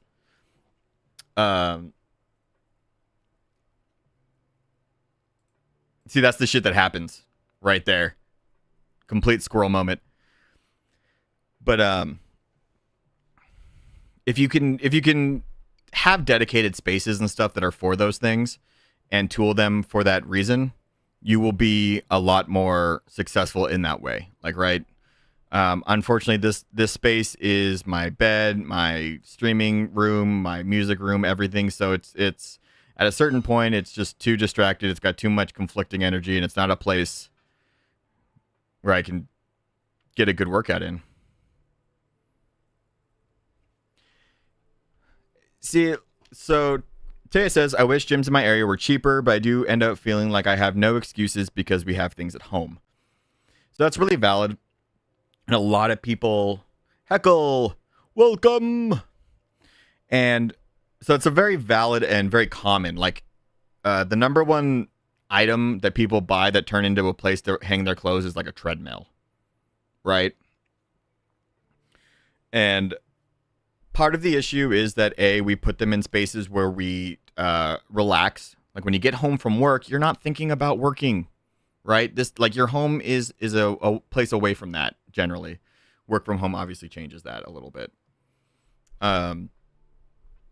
And so you're not going to be looking at your treadmill yes, that's what I want to do after my 8-hour shift doing a bunch of stuff.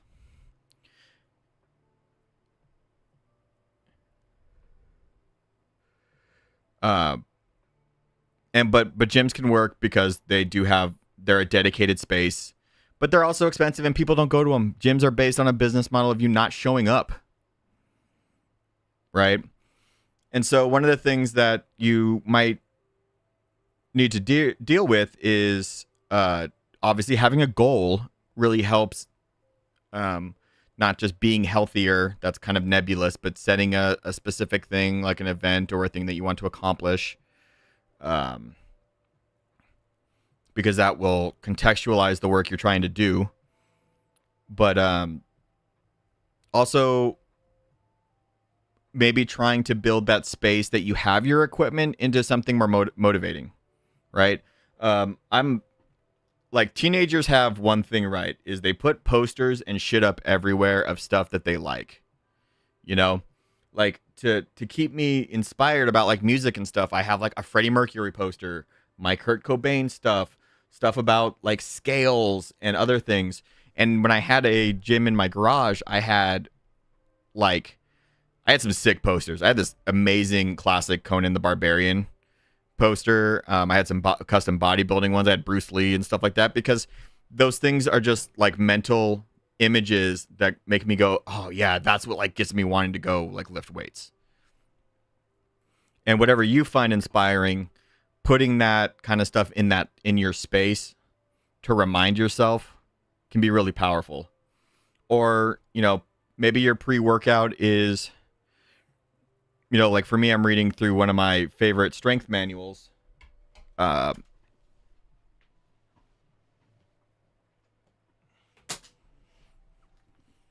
Built to the Hilt by Josh Bryant. He is a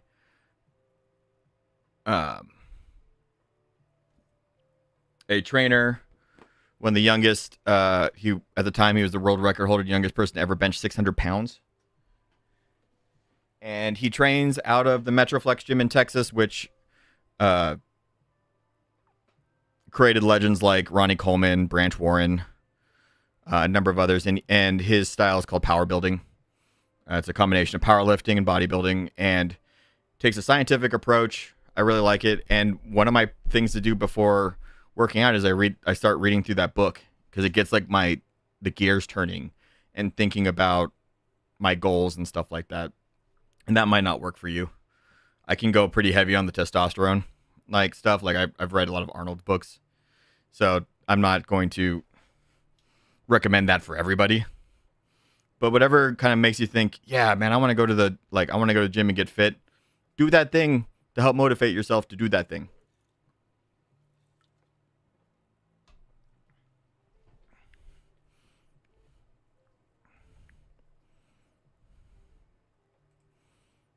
May is sassy.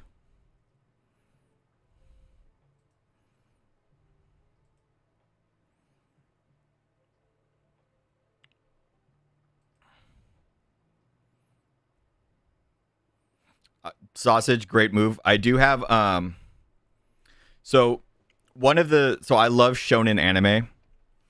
My all-time favorite anime is Gurren Lagann, and I have found that I used to do metal, but I found that like theme songs and shit like Disney's like "I'll Make a Man Out of You" from Mulan are like the best ways to get me in the mood to lift. All this like My Hero Academia, like You Say Run, or Jet Set Run and shit like stuff. That playlist does work for me, because it just gets me like it gets so much like positive like brain association with like working and training. And you know, like if a shonen has like a training montage and the music to go along with that, like I am programmed to get hyped. And it works too with like action movies.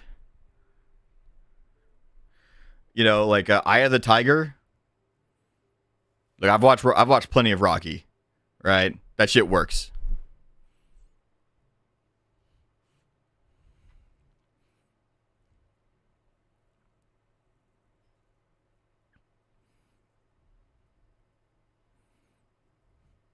I have not, Skip. I've not seen that one, and I don't know if I want to. Like, I've seen some. Like, I usually watch clips before I watch the show, and none of it has like grabbed me. But I'm also at the mercy of the YouTube algorithm.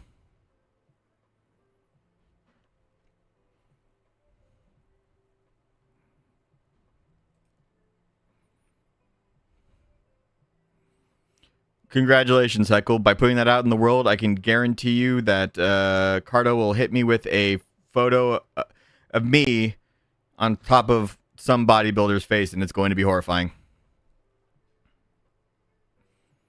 Oh, okay.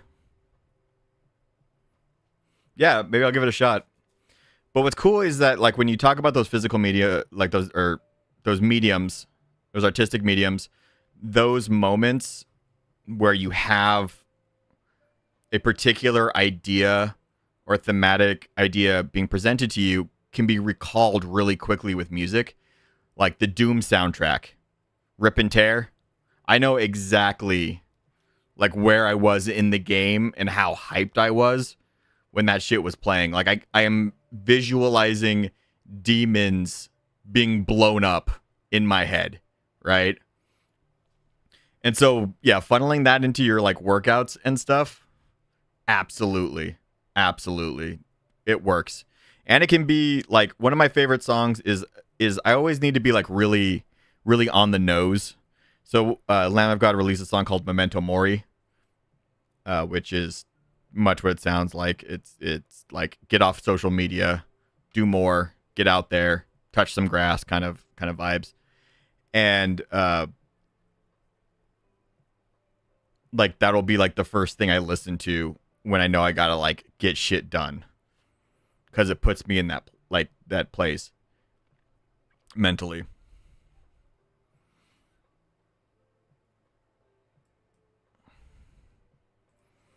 And so, yeah, building environments that are conducive to that. To if you're working from home are great.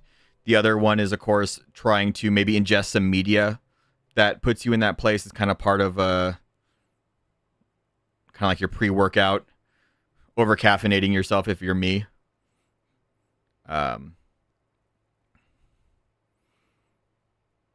You know, one thing, if you're a weeb, if you're a big nerd, picking a cosplay and buying a ticket to a con can be like your bodybuilding show. Like, oh, I need to like hit this shit by this date, so I'm a work. Like having a hard date really does help, because it becomes something that's harder to push out mentally. It's why a lot of competitors keep competing. It is one thing because they like the thrill of competing, but it also keeps them focused through like their goals. Your brain likes that shit.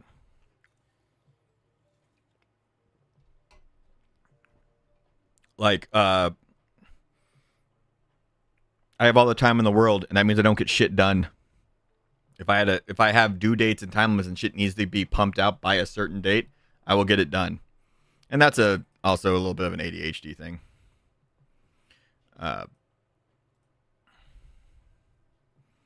But I also, you know, I would like nothing more is to,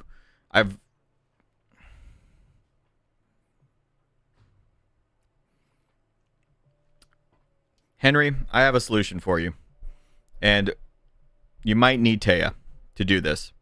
So, because I had this idea a long time ago, and I started to do it, but it really fell apart because doing it solo wasn't quite working. So what I did was I bought one of those. My kindergarten teacher had one of those chests, right? Little cardboard treasure chests. And at the end of the day, if you weren't a little shit, you got to grab something from it, right?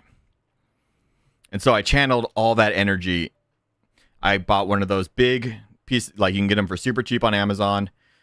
Big piece of paper that had like big grid. We used to write our names on it, and if we read, and you put the little gold star. So I bought one of those big grid papers for my wall, a big old pack of gold star stickers and chest, and I filled it with crap for myself. And if I did the thing, I got a prize out of the treasure chest. The problem is that my brain got the dopamine hit of the reward when I bought the thing, not when I grabbed it. And so I needed somebody to be the one filling that up, right? So it wasn't like my money coming back to me, because my brain was like, yeah, this isn't really that cool. Like, you bought this, I don't even like it anymore, right? But if you do have somebody that you're holding yourself accountable to, you can build them for each other, fill it with cool stuff. But that immediate gratification piece, that reward system, fucking works. It really works. You can also even just do it with like money into your Cash App to spend on shit. Of course, the issue being is like, if you're like me and you just have no solid grasp of your finances and you would just spend the money anyway, it falls apart. But if you have like an outside source able to feed you that, it works pretty well. There's been some apps that worked like that too, but because people were giving them their money that they've already earned through working and was theirs to begin with, it doesn't always pan out. Your brain can't always be tricked. But I will say the gold star thing was pretty great. I still got a bunch of gold star stickers. I thought about getting those grids again and putting your guys' shit, like your goals, on it, and like every Sunday, like you guys would check in with me and I put like a fucking gold star on that shit. Like, good job. But those kind of pieces really do help. Because yeah, one thing I found, like when it came to my budgeting, like budgeting a month of my finances is bad for my brain. I am not a month in advance kind of person. And so I've started having to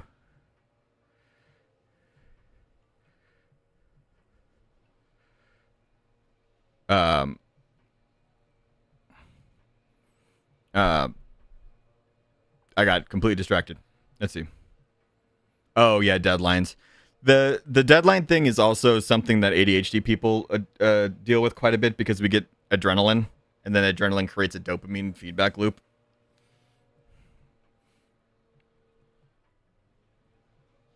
Oh yeah, endorphin rushes from spending money is absolutely a thing. That's why I'm an impulse shopper. But what I was saying was, like a month in advance is just too far for me to like grasp. So I've started budgeting daily. Like that's how like I have to give myself an allowance. Like I have to spread like, okay, I have $8 a day. And if I don't spend the $8 today, I might have $16 tomorrow. Like that's how I have to do things. I have to break it down that far for myself. And that's okay, because that's just how I am.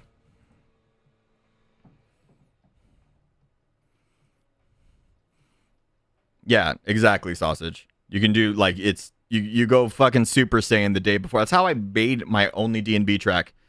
That's literally how I made Wrecking Ball, was like 2 days before the deadline to give it to the GTA server.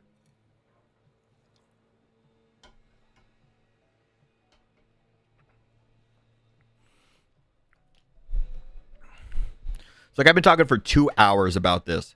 And so, goal setting and reaching those things isn't easy.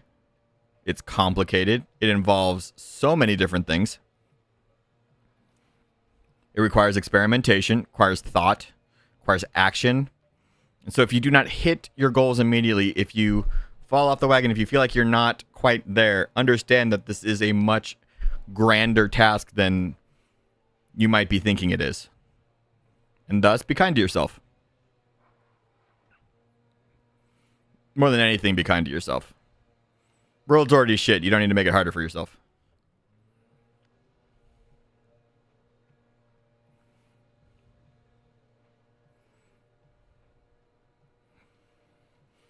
Like, one thing I love Pirate Software, but he's the exact opposite of me. He is methodical. He is consistent to a fault. He is like, oh, I will just do the thing. Isn't it simple? Like, no, it's not simple. Like that, you're a fucking superhuman in my ADHD ass eyes. right? And so you got to like figure out how that works. Like sometimes I feel like Thor is the version of me that Adderall promises. And what I think makes that really interesting is that as far as the individual goes, is that Thor is somebody who might really fit into the framework, our cultural framework of work, of how we should be doing work and how we should focus and stuff like that. Or somebody who learned to work within that frame really, really, really, really well. And then I would be somebody who didn't and has rejected it entirely and wants to set the whole thing on fire. And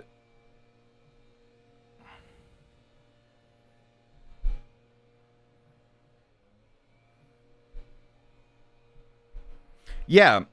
So Carter says multiple goals and putting a little in each and seeing what gets traction, what doesn't works too. Don't be afraid to pivot and pour time into a cider that ends up growing into a small flame. Yeah. You got to be able to walk away from it. You got to be able to experiment. Don't bet everything on one way. Have multiple irons in the fire is definitely my preferred way. No, it's okay. You can light your cider on fire. It's very boozy. You got that high potency cider. May says, yeah, good example. I just ranked Akuma at gold in SF6. Congratulations. I've had this hobbyist goal of getting every available SF6 character to gold, and I'm now down to 3 characters out of 22, I believe. It's been 500 plus hours in 14 months, but I'm nearly there. Yeah, and that's how I do FF14, right? Some people get really focused on one thing, like, I have to beat Eureka.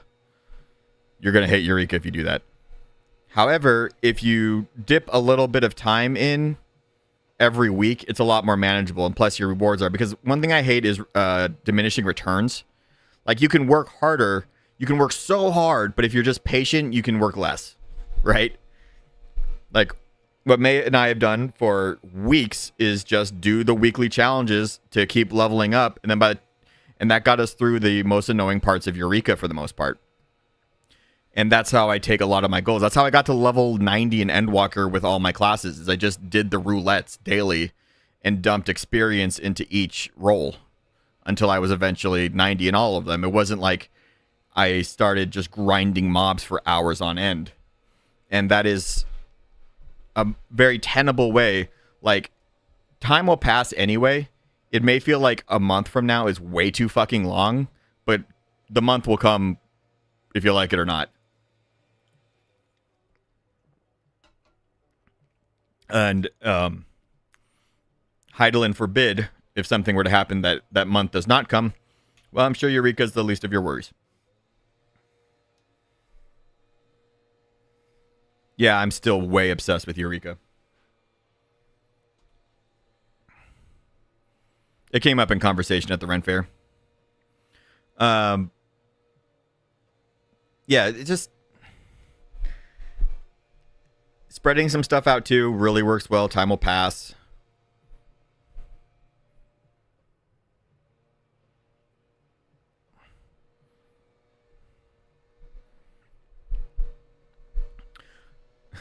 Carta, there's so much to unpack about parses in MMOs. That is like what you're saying in chat is just the tip of the fucking iceberg.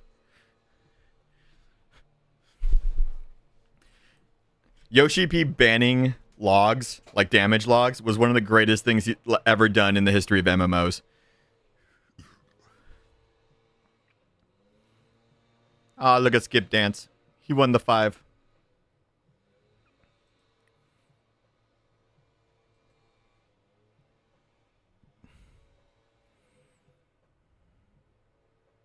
Big million.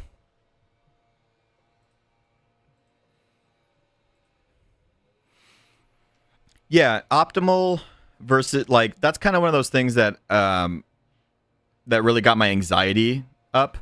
Was I wanted to play optimally, but optimally made me very unhappy a lot of the time. Sometimes it doesn't. Like, playing optimally and being like really efficient makes my brain like just dump dopamine, right? I'm like, yes.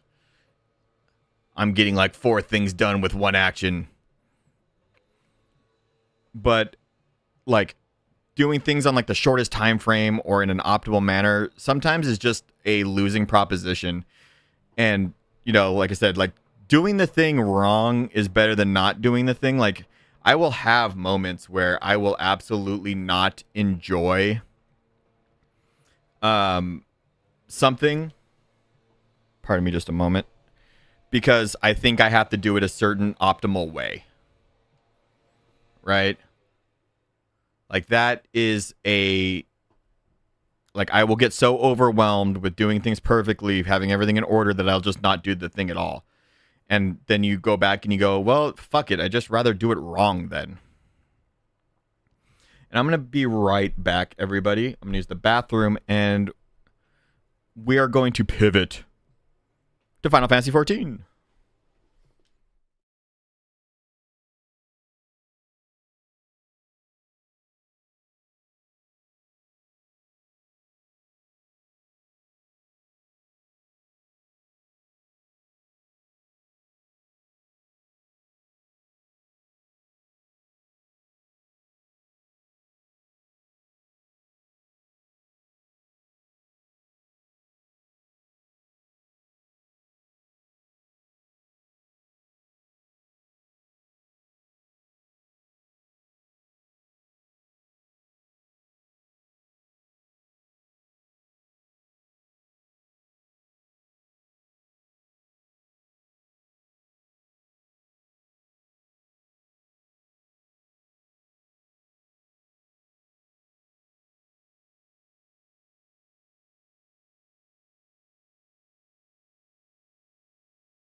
All right, and we're back.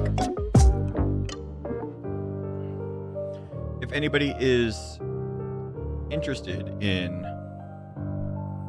some FF14, maybe playing, maybe do some roulettes, some content, I encourage you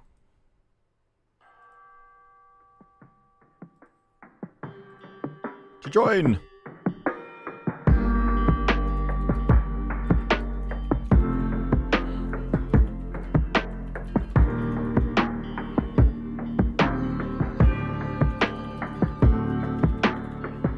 One of my goals, look at that tie-in, look at that segue, so good, is getting Black Mage to level 100 today. I'm getting all the jobs to level 100. I got my gatherers maxed out yesterday.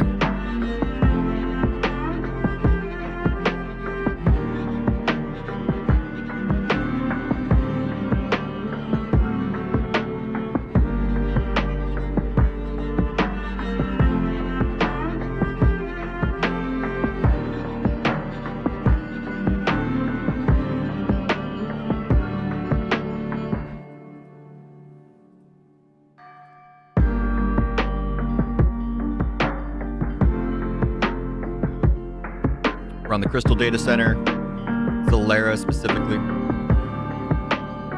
Always fashionable.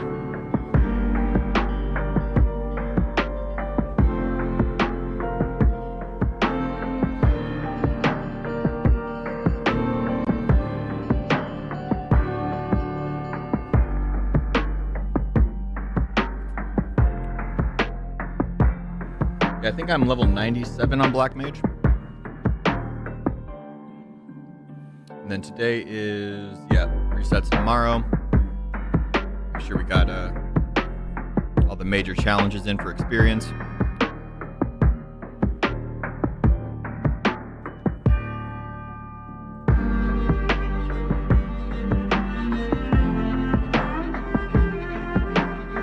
Oh yeah, maybe we'll do the Moonfire Fair today as well.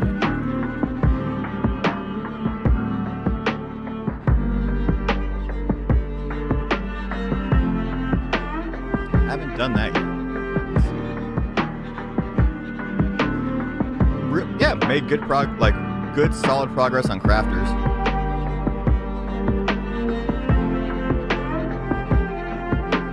Yeah, level 100 warrior, viper, level 97 black mage, over half. Okay, yeah, I think we are safely hitting. Safe to say that we're hitting level 100 today.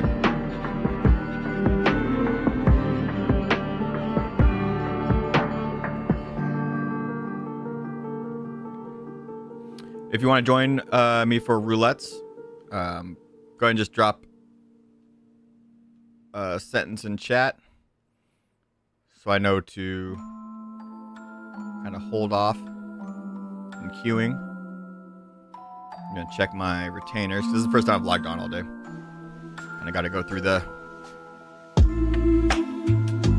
to-do list.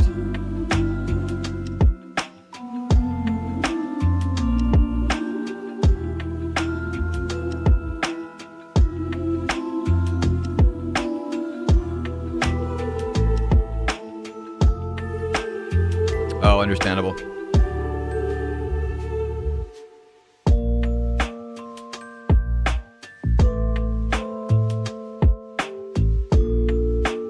Don't think I need that anymore.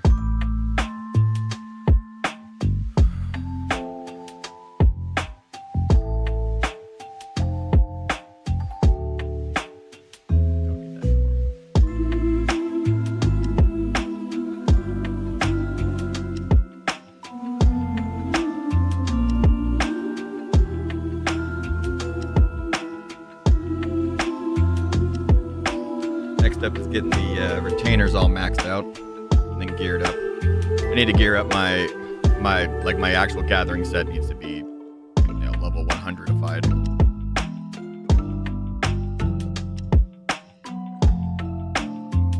Which will help my crafting considerably because I'll be able to get materials that much faster.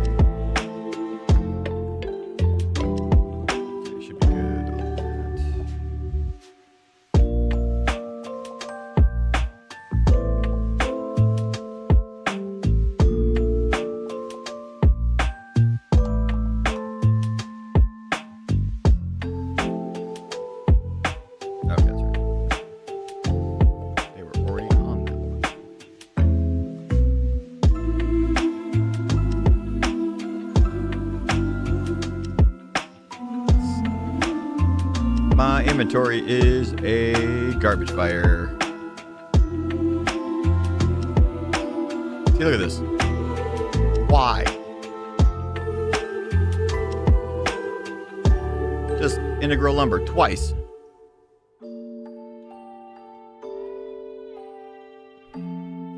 That is the first thing I thought of was that would be like something on a true crime podcast. All his retainers look like themselves, just clones.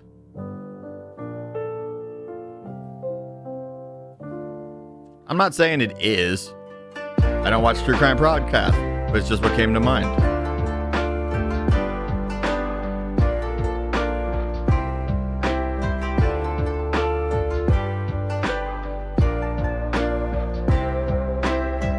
Alright, we start off with the most boring main scenario.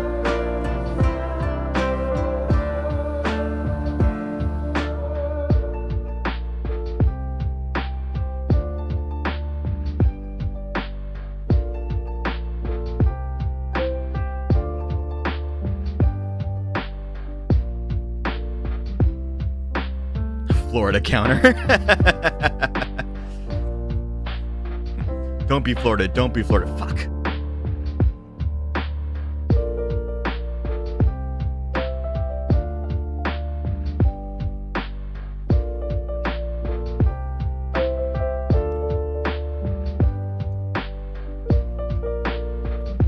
Like, I don't blame people for hating MSQ roulette due to like, you know, I get it, you're bored.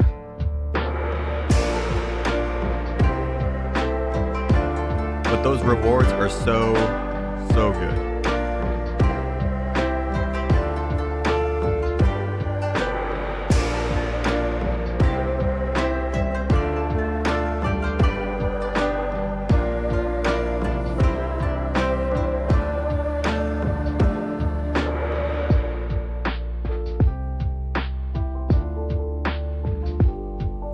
See, MSQ Rolo is great because if you get Prey is my favorite.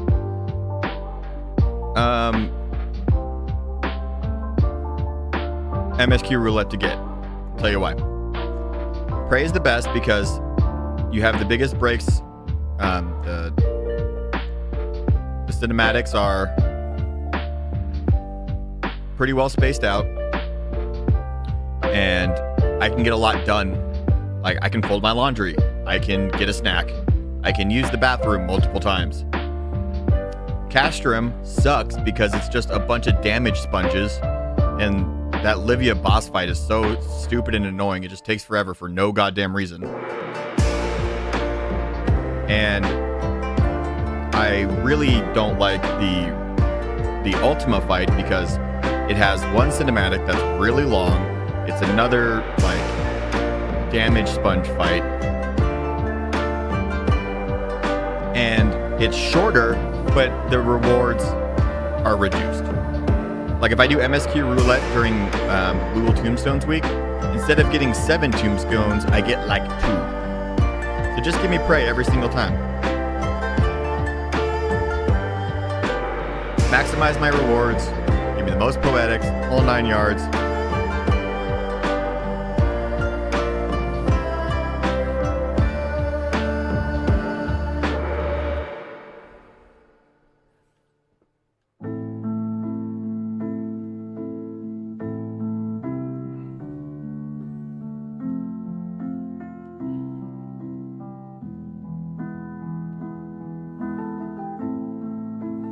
Finished AR in like 2 or 3 months.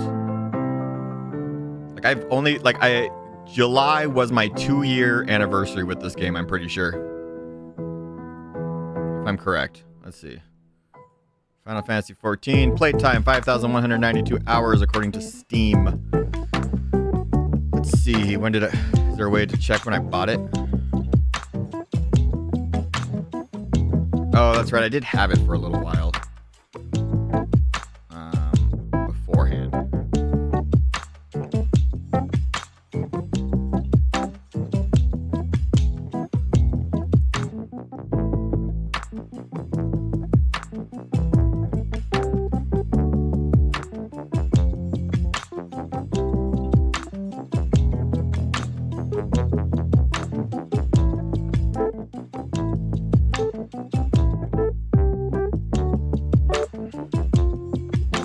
I'm pretty sure, like, I started playing in earnest, like, Endwalker 6.1, 6.2. Now, yeah, that's one thing. All my alts, I just buy skips for DJing, at least.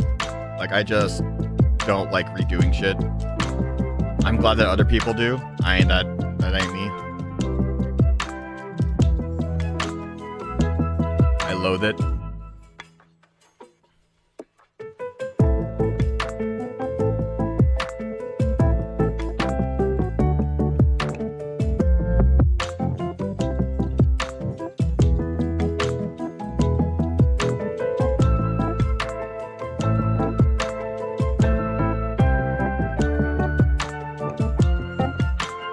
Rank 11 is next. I'll have to do some frontline. Our frontline is where I feel like is when I start hating myself. because I cannot stop myself from getting frustrated about the same thing that makes me frustrated every time I play Frontline. I feel like I should be able to adapt and move on, but I can't.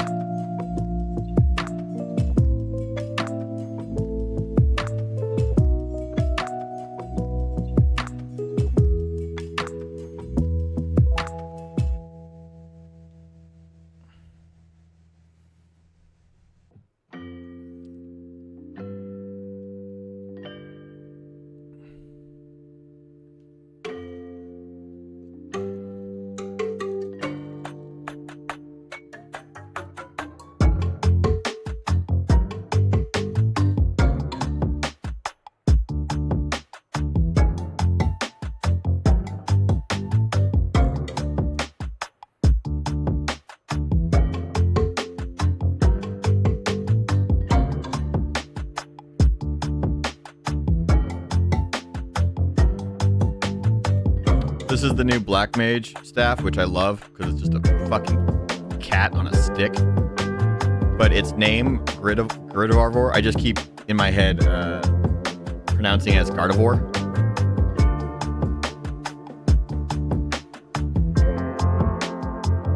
And I don't think that's going to change. You know, it's funny though. I say Gardevoir, but in my head I'm picturing Garchomp. Like, I'm just wrong. My brain is just... It's that fucking I'm doing 10,000 computations a second and they're all wrong.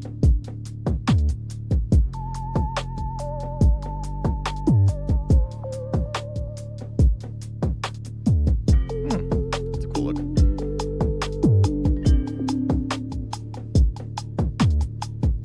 What your waifu says about you.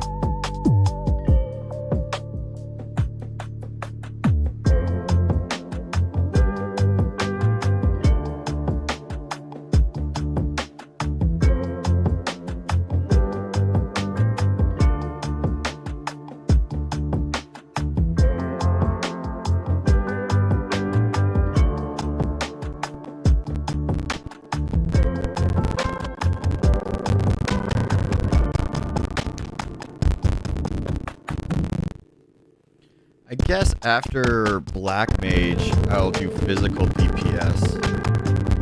That'll be my next class to 100, so I can keep working on all the role quests.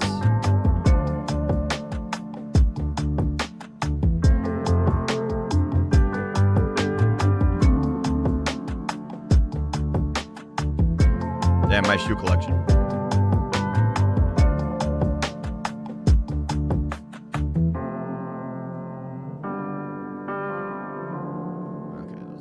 Turn into tokens.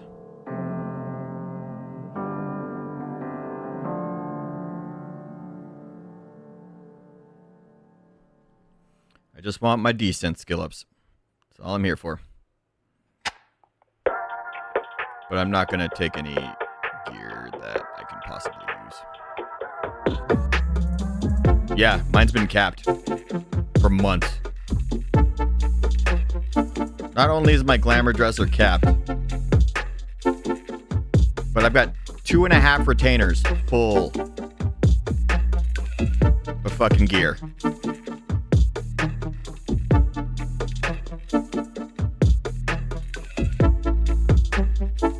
This is my hell.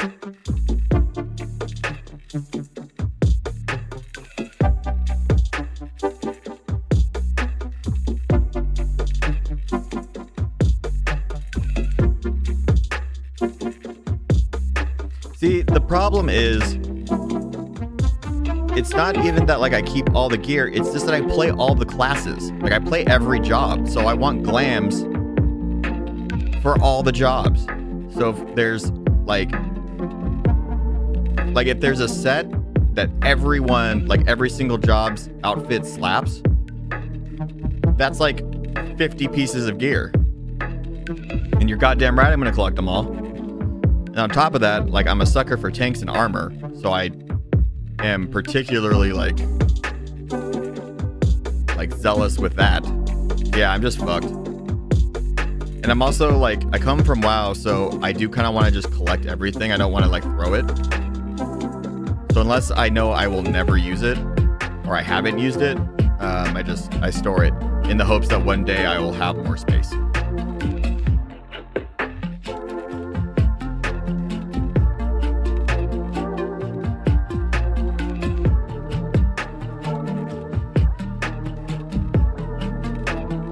Like, I was into glam before there was transmog.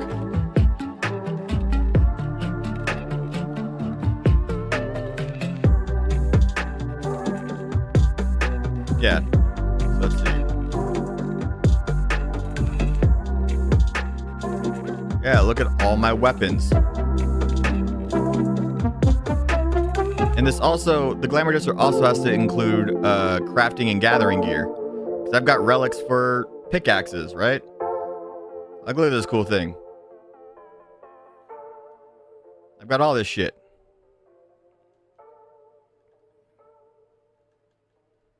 Like, you think I'm gonna get rid of that sick-ass black mage rod? Nah. Nah, fam.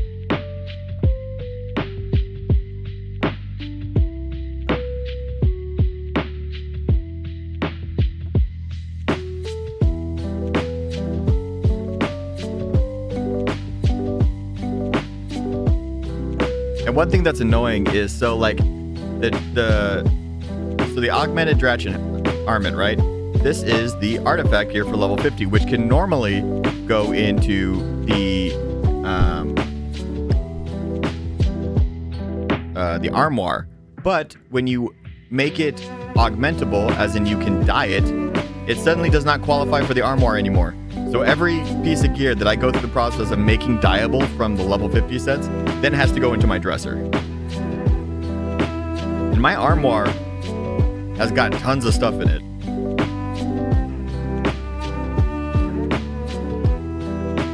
I love me some fashion. The heritage gear was from like the race quests and shit like that. That was like the mag artworks and stuff. You like the Shadowless Mask? Like, got the melee and fending versions. Okay. Healing and casting, because I like all the options.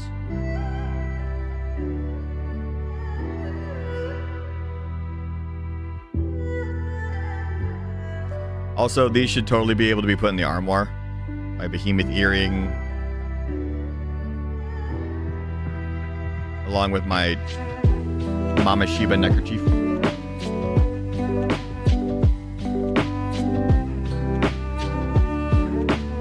And my sick Pysa ring. My favorite piece of fashion in the game. Look at that.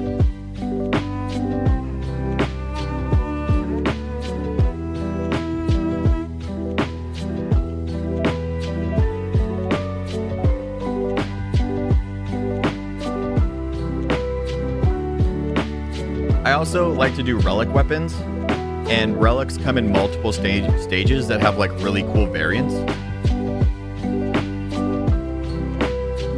So like, for example, let's choose warrior.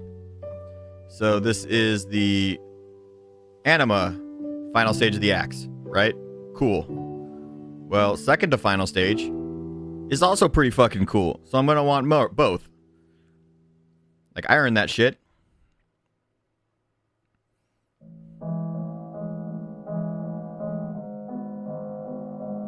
And it's Castrum.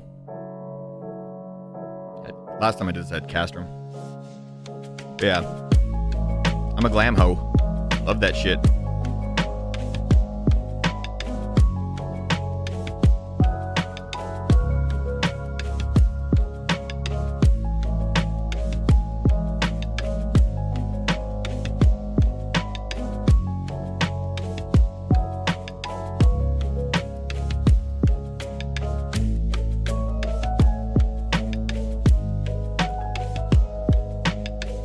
My closet's definitely not walk-in. Like maybe Harry Potter walk-in kind of closet.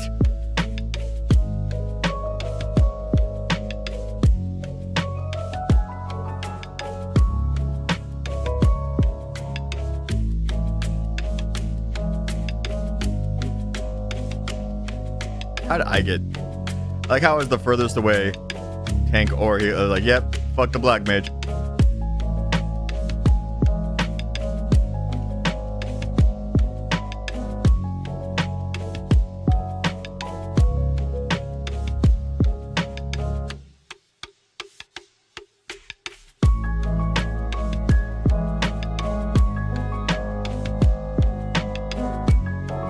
Honestly, given how J.K. Rowling seems to be handling everything, I'm surprised that he isn't.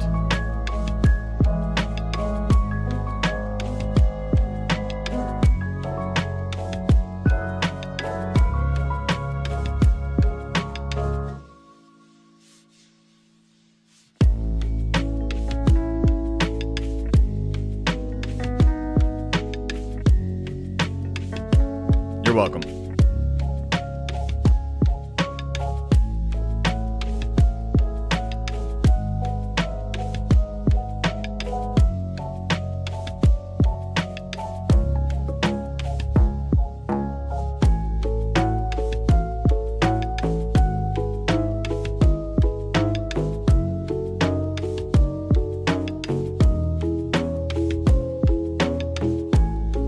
So I did this fight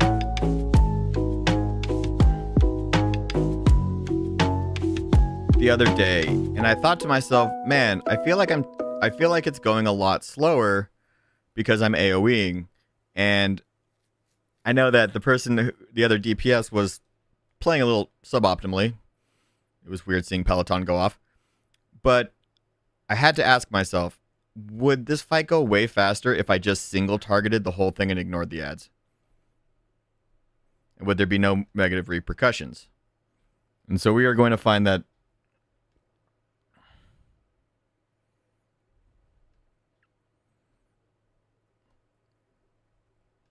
so far it seems to be, yeah, I'm absolutely roasting them.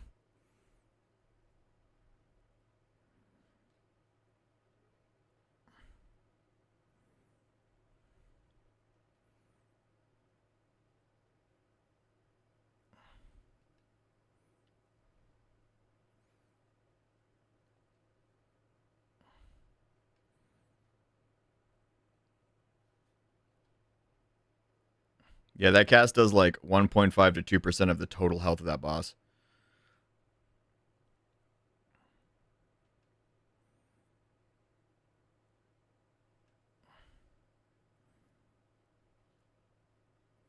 Yep.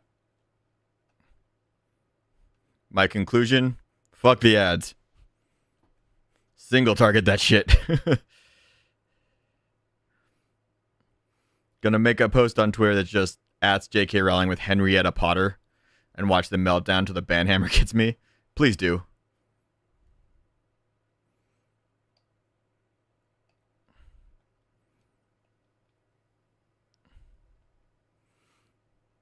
Your Twitter account, it'll be a noble sacrifice.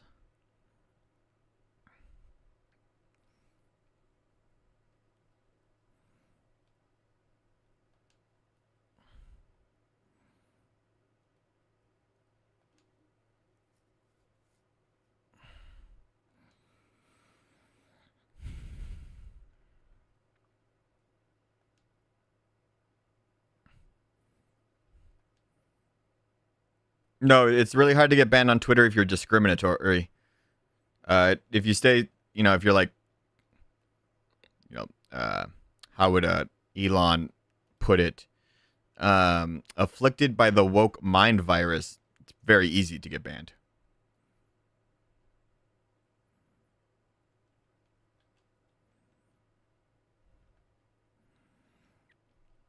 Did we run out of music?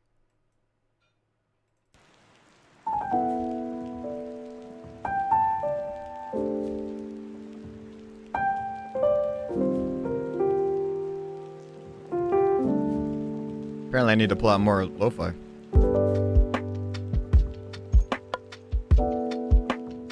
Could open up the Bardcore playlist.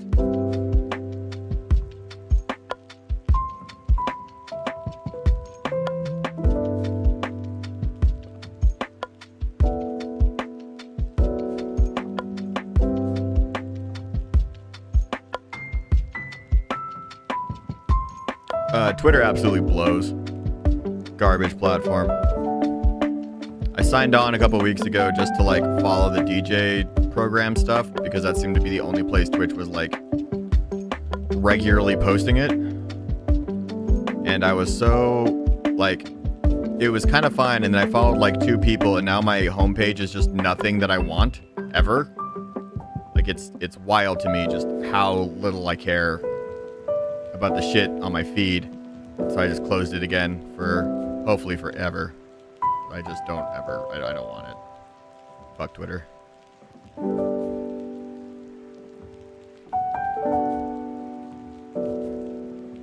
Like I saw so many posts that were like, can I get 100 likes? Can I get 100 reacts? I was like, oh my God, this is exactly what I hate about social media. All conveniently placed in front of me.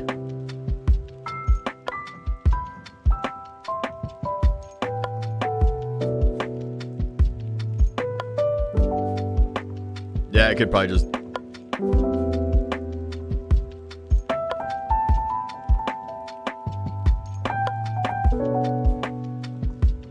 Blue Sky? The only thing I remember is the one that like Facebook put out, like Sheets or whatever.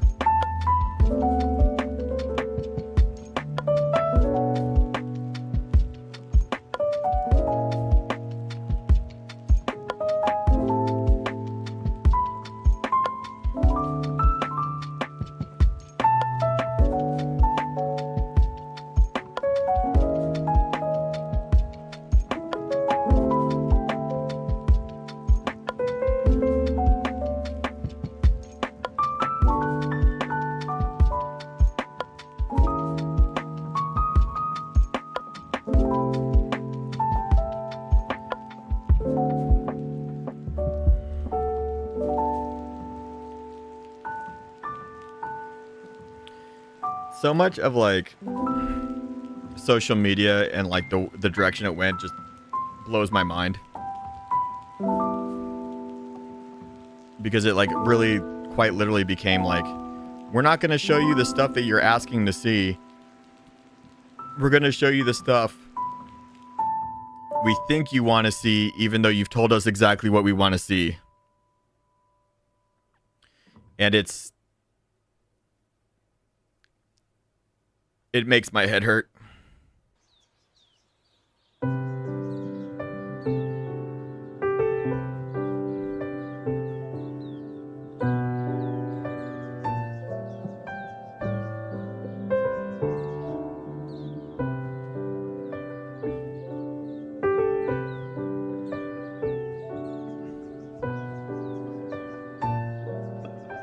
Oh, interesting. Okay.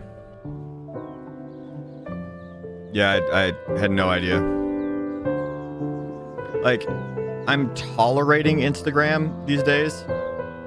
Mainly because I'm like, okay, like maybe there's like a presence thing, right? Like, I'll do it, you know, post shit. And, boy, it's only marginally better. Still plenty to make me angry about, because there's so much like fucking engagement baiting. I hate it.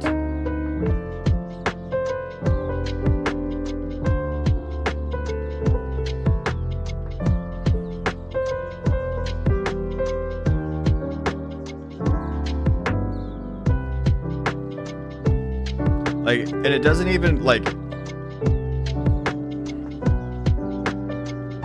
I'm not asking for like a lot when it comes to the engagement thing.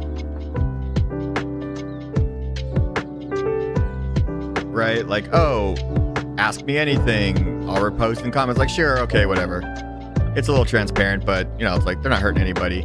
But like when it's like an image that's like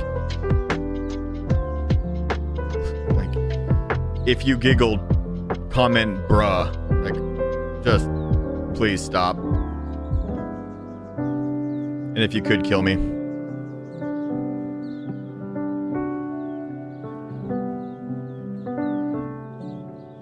This is why, like, deep down, I just, like, I want to go back to just having a fucking Nokia flip phone.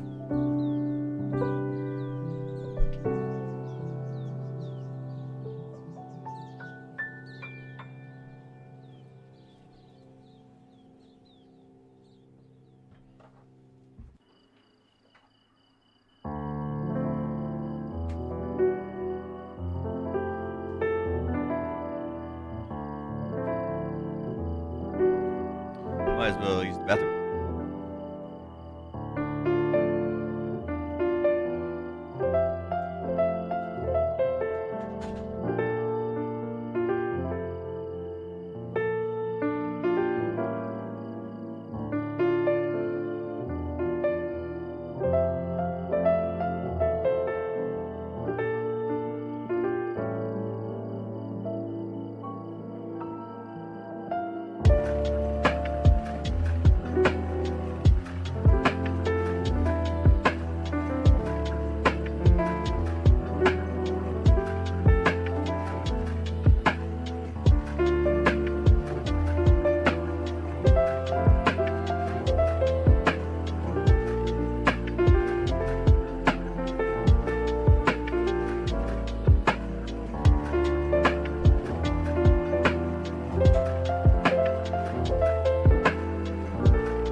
Oh, thanks for being here. Skipping. Oh, I'm glad everyone's enjoying the lo-fi vibes.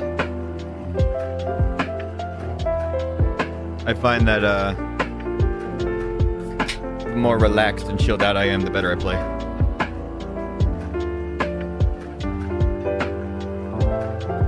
But yeah, like the older I've been getting, the less I want to deal with like tech. Like I feel like I'm gonna end up being like a weird like doomer prep style where it's like I don't buy any fucking cars that have a fucking chip in them or some other weird shit. Like the fact that companies are so bold is to like revoke features when somebody buys a car used. Like, oh, but you didn't pay for that. You need the subscription plan. It makes me a little crazy.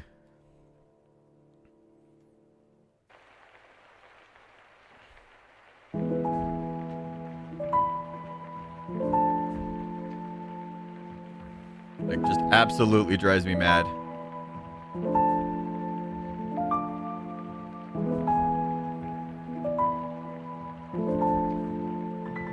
Well, it's not even just them. Like, the right to repair with John Deere is particularly heinous. Like, literally shutting down tractors if they don't have their shit repaired at, like, if they do it themselves, and all these other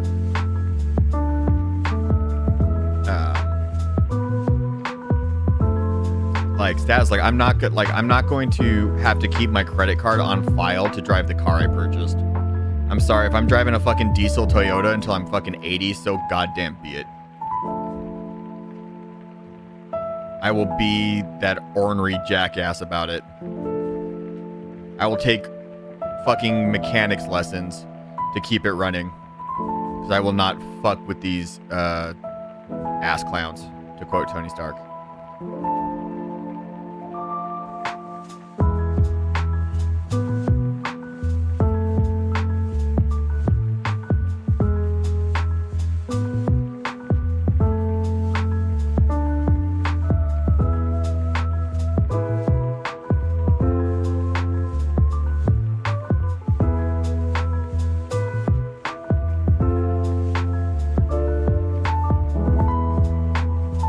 Like, there's that scene in what was it? Edge Runners, Cyberpunk Edge Runners, where they are, you know, like paying rent for the washer and dryer that is in their apartment, right? And if you like dig deep into the cyberpunk lore, like the TV, what is essentially the TV, never can turn off because it has advertisements. Right? Like, that's the kind of shit that just makes me like pull my hair out. Like going to the gas pump, paying like actual fucking money for a service and then being advertised to while I'm sitting there pumping my gas. That's the kind of dystopia that makes me just like wildly angry. Woohoo! Leveled up 98.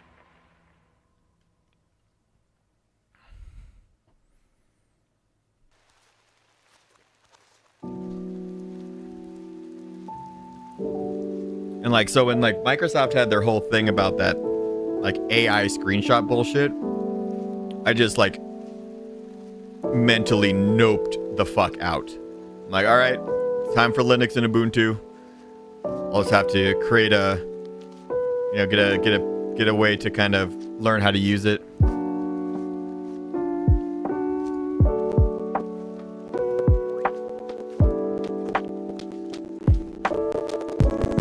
Yeah, see, yeah, you have 47,000 miles on a check engine light. That is fucking heinous. Absolutely absurd. I'll do Alliance Raid.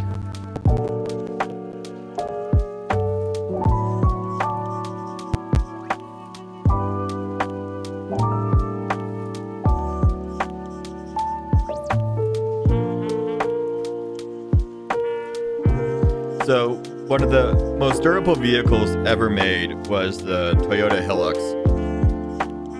Small little truck. Like, I want to just fucking import one. I don't care. Like, if I paid $25,000 for like one of those diesel Hiluxes, I could probably use it until I was 70 with basic maintenance. I'd be paying extra for diesel and losing obviously some. I'd have to add an air conditioner after the fact, but they're so reliable and so easy to repair. Like, that's just the kind of vehicle I want. Like, remove all the toys. Like, give me the Legos. Give me the Lego of cars. Something just that goddamn reliable and dependable.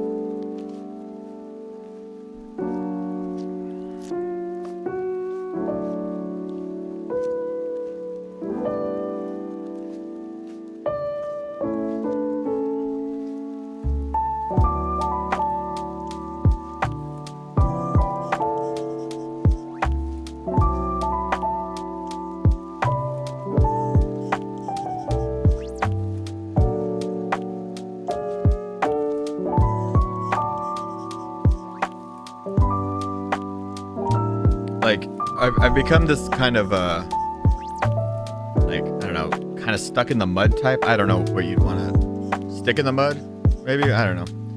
But I would have frozen all my credit like 2 years ago if it wasn't for my student loans.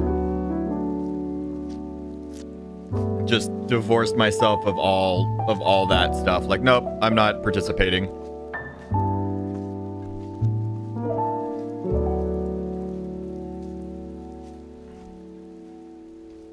See, I don't know if it is, like, cynicism is a part of it. Like, I believe cynicism plays a part in it, but this seems very based in reality, and it is not just the speaking out against it, it's the active desire to not participate. Feels like cynic's too light of a term. Straight up hater, maybe?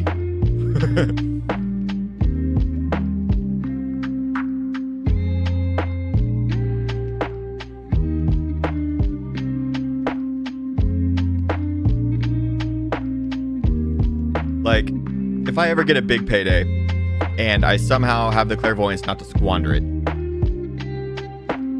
I would absolutely just buy a series of ridiculously dependable things like a Toyota Hilux or an equivalent. Just like pay cash for all that stuff and then just not ever worry about it again. Because I've had car payments, I've had nice cars, I've had all that shit, and I remember going in there because we, like, some stuff rolled underneath our seat and it busted one of like a water bottle, like a metal one, rolled underneath our seat in our Mazda, and it broke the airbag sensor, right? And so we got conned into the warranty, and I go, yeah, so this totally happened, we're gonna use the warranty, and they go, that's not covered. And I went, the fuck? What do you mean it's not covered? The extra extended warranty that I paid for does not cover this thing. A busted sensor underneath my seat. They're like, yes, it'll be $600. And that's when, from the bottom of my soul, I started hating car dealerships for one. But just stopped giving it, like, just couldn't wrap my head around the racket. Like, does that feature help? Yes. But it was interesting to me because it stops that, so it makes it so that only deploys if, makes it so the airbag only deploys if weight is registered so that they know someone's in the seat. And I'm like, that's smart, right? But what's interesting is that sensor broke, and it's going to be $600, which is a comparable cost to replacing an airbag.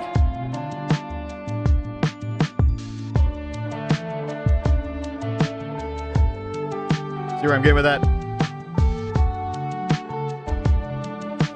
Now, in that case, the car is already going to be wrecked to a certain point. So, I mean, the airbag deploying sucks. But there was just this kind of, like, I don't know, cyclical thinking about the whole thing that drove me mad. Like, you have created an expensive problem. Like, you've made the car less safe now. Because now the airbag will not deploy at all, even if there's somebody is in the passenger seat, and you want $600 to fix it versus the cost of it just fucking deploying, if that didn't exist.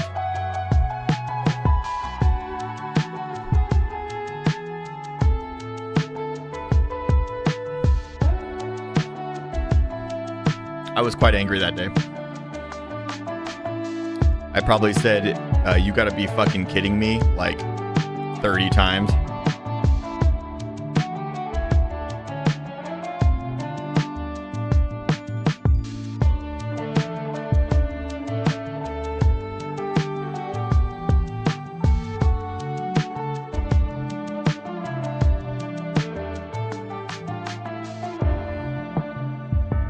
Yeah, just, I can't.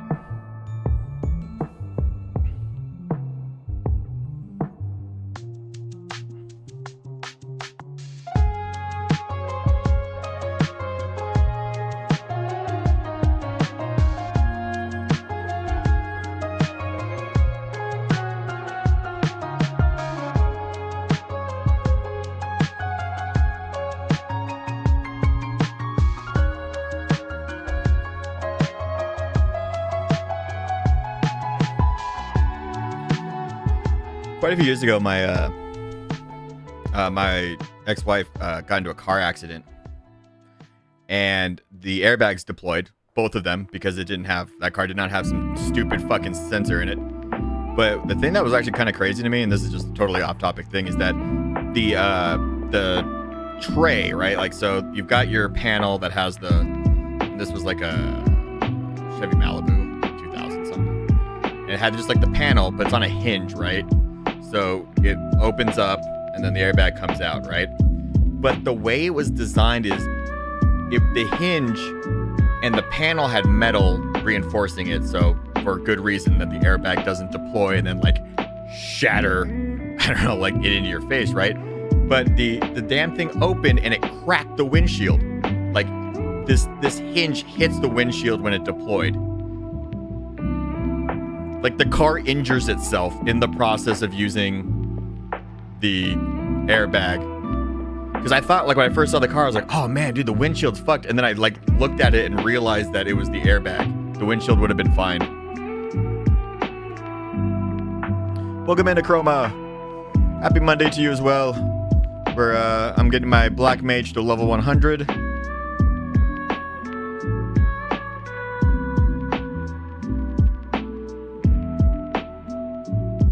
You know, interestingly enough, there was probably situations where that did not go well for the person in the seat, having the windshield structurally damaged during an accident by the car itself.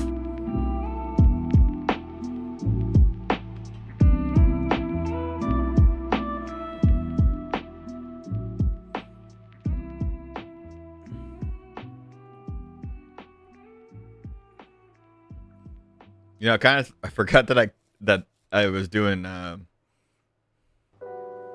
Alliance Red. I thought I was in queue for PvP this whole time. But hey, it's Labyrinth of the Ancients. Easy peasy lemon squeezy.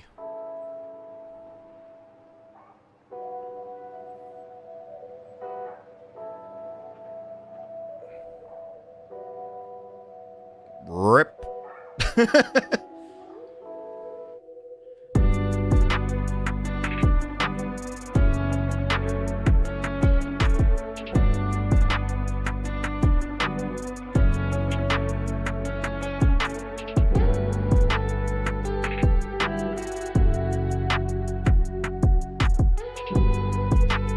Yeah, just cars, man. Fucking hate them.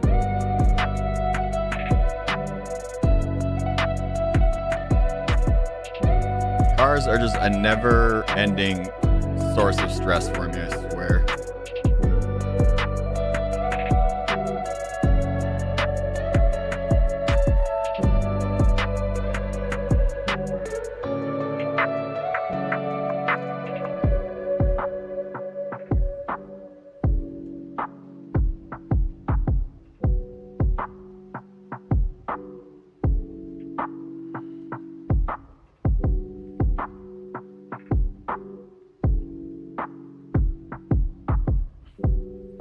Oh, that's awful, Acroma.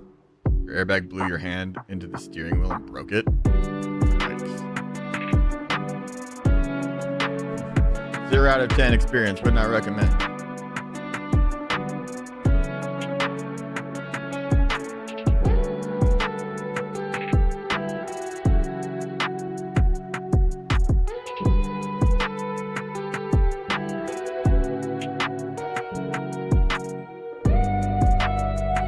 I've been quite fortunate not to be in any major car accidents. Fender bender here or there. And the odd, like, someone backing into me in the parking lot kind of thing. But, yeah, nothing that's ever set off an airbag.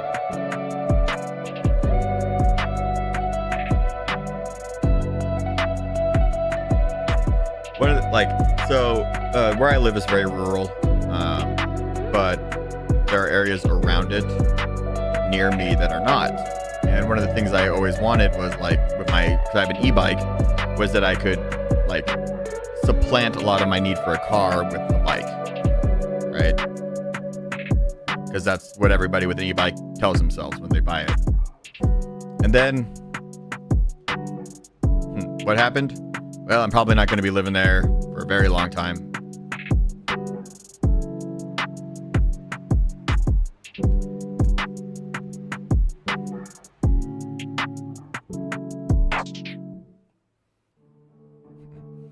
I will probably not be living anywhere with bike lanes for a significant amount of time. So whenever I ride my bike, it's like, cool, I'm so glad that Ram 3500 was going 65 next to me.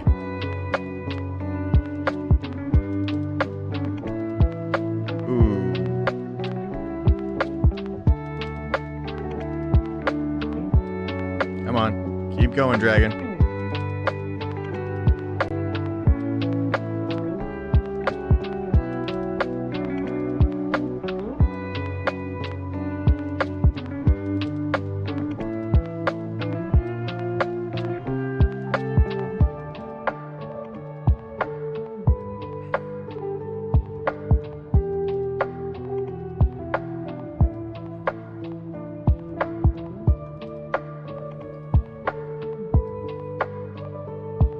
So the story of like airbags and like car safety with that kind of stuff is really interesting. Because yeah, there was talk like previously, like when like airbags didn't help, and like airbags were sort of like this double-edged sword, and they still are. But there was also an era of cars where they didn't have crumple zones, and you know, like the was it the 1968 Corvette Stingray was called the Widowmaker because it went really fast in a straight line, couldn't turn worth the shit, and the car would basically just crumple into a tin can, and the engine would just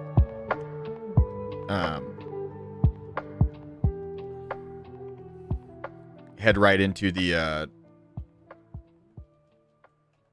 driver and their passenger, right? And so, like, even within the argument of for or against airbags, there's a lot that happened with car safety design that also contributed to their effectiveness. Like, if you put an airbag in a 1960 muscle car, there's a lot of issues that airbag can't address. And of course, there's the Pinto with its trunk gas tank.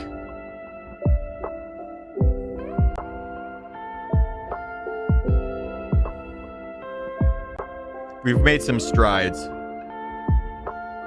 in car design when it comes to safety.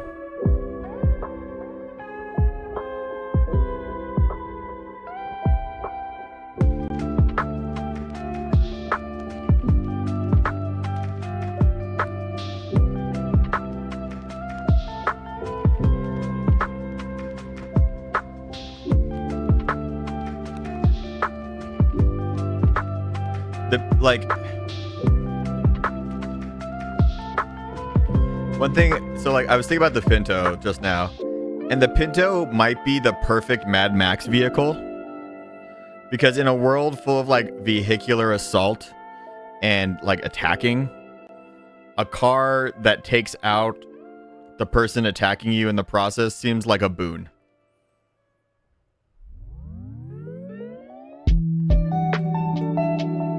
Or you just get like a whole cadre of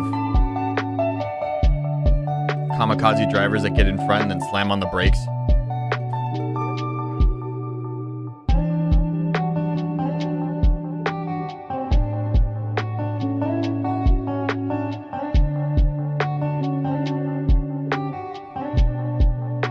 I love the world of Mad Max. It makes minimal sense.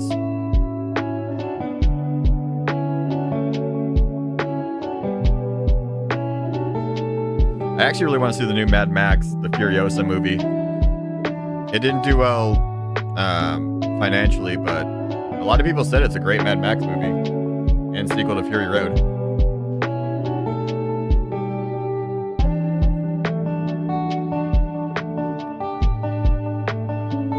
Card, as someone who drives shit boxes, please don't hit me and please don't total my car.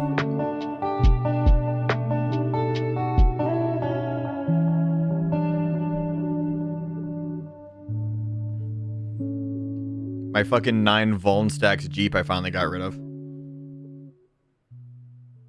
And they knew exactly what was wrong with it. They were pulling the motor so they could put it in their Jeep. So...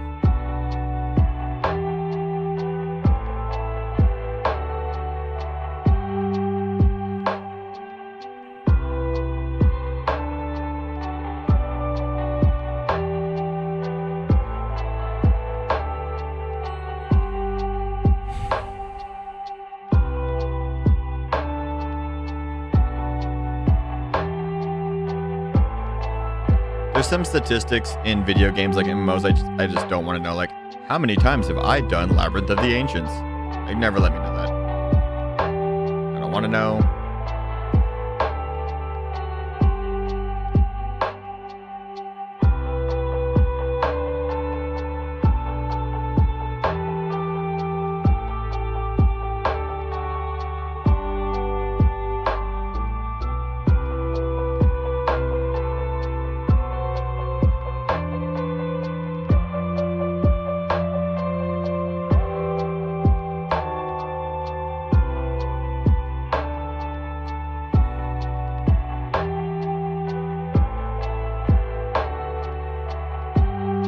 I know what the gap insurance is for, and I know why that would probably benefit you.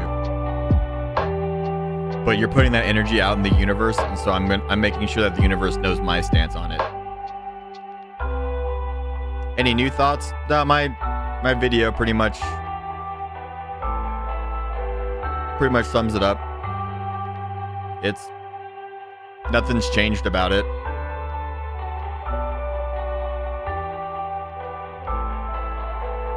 I'm going to use it as an impetus to become a better musician and entertainer. Retain more of my earnings.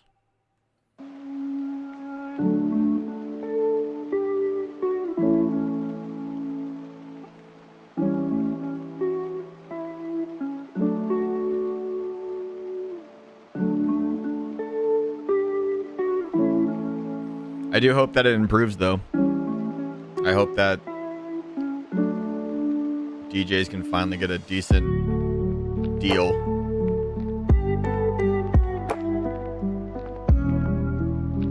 I'm not holding my breath, though.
Yeah, unfortunately, due to things that I wasn't at fault for, my insurance has accidents and stuff on it.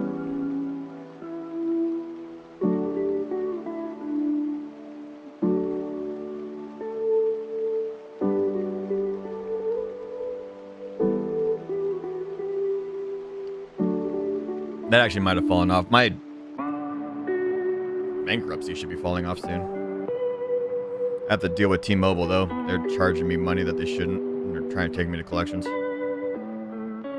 Driving me crazy.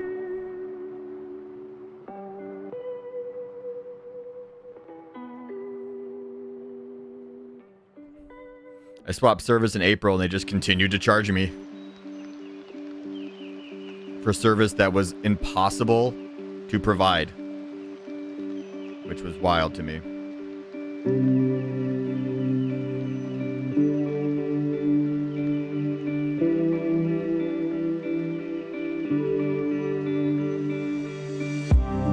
So the story goes, I swapped to a different carrier, one that's way cheaper, and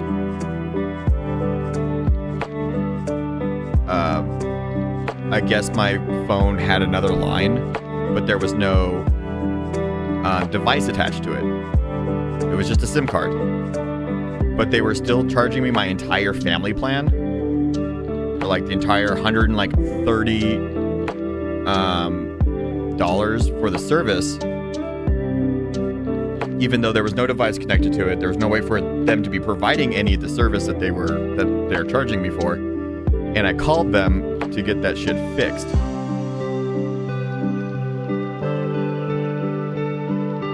And they were like, "Oh, here's a $30 credit." And then like the next week they started, because they never sent me any correspondence about it. Like after I transferred the line, they didn't send me any bills or anything. What is going on? There we go.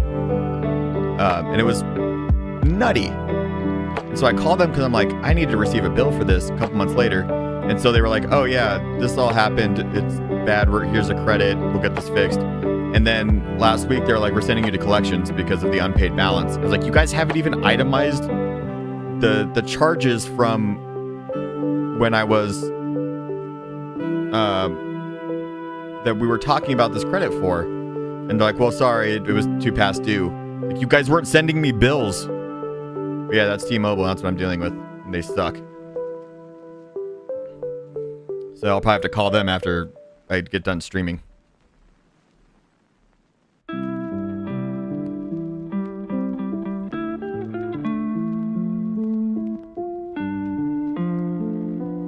It's It's always just wild to me that these companies are like, yeah, I'm sorry we didn't send you a bill, but that's not our problem. Like, no, I feel like it is. It seems like something that you as the like as the service provider, like, you got to tell me these things before you send me to fucking collections.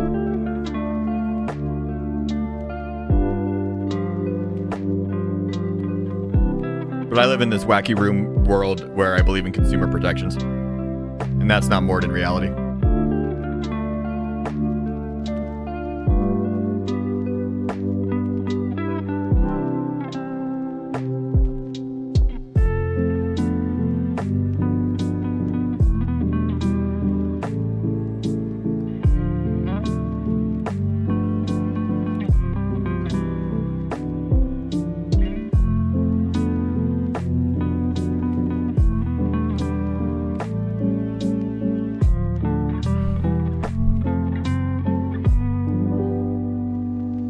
Corporations are people, let me throw them in jail.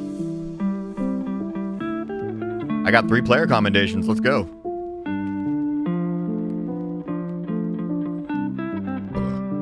Excuse me. Sorry for that high definition burp.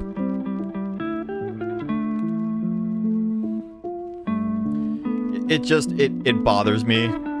Like, the bigger a corporation gets, the less you can hold them accountable. Because if you have like a small business and like you forget to bill somebody and you pull that shit, you are going to get screamed at.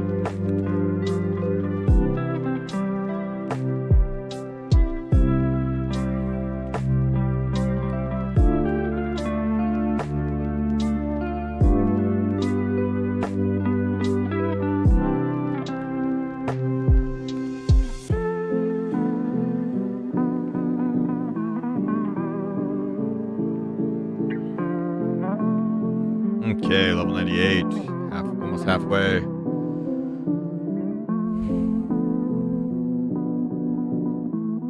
Time for some leveling.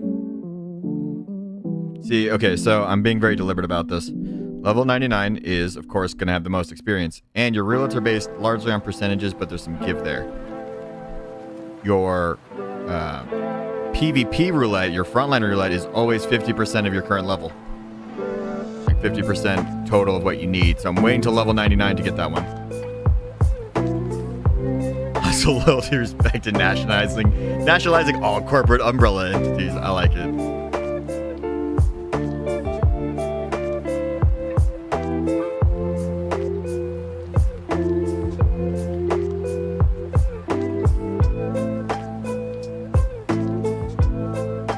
You can't see me seizing the means of production.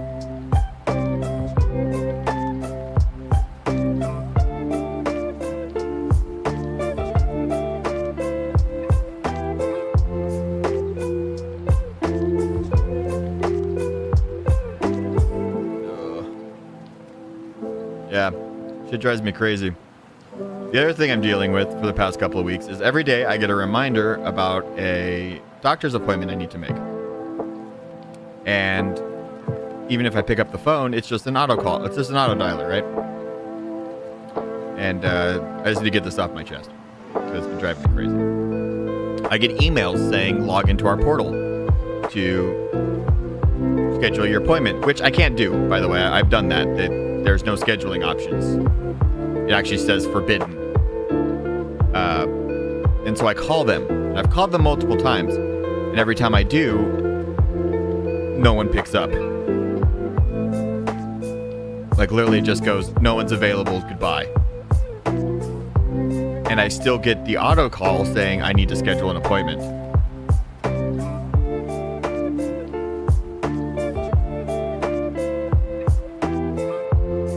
Like, I'm getting to the point where it's like, I'm going to have to drive to the office just to make the fucking appointment.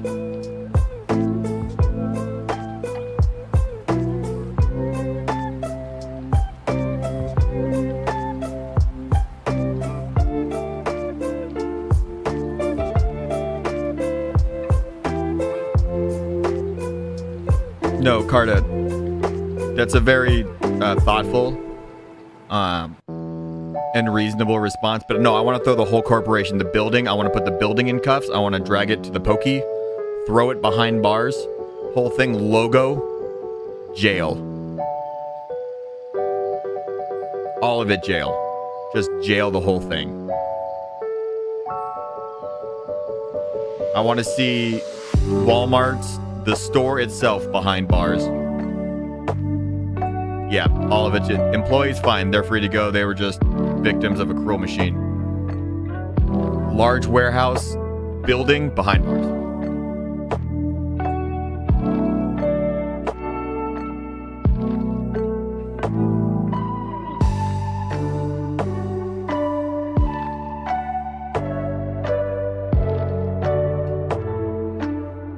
Yeah, exactly.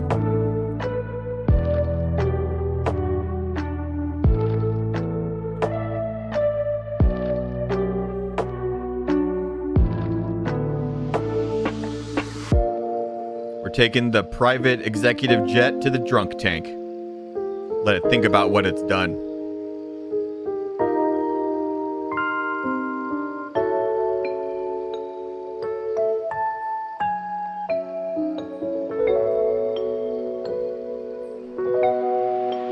Well, we got a little bit of queue time, so let's get let's do the event. Get ourselves a new emote.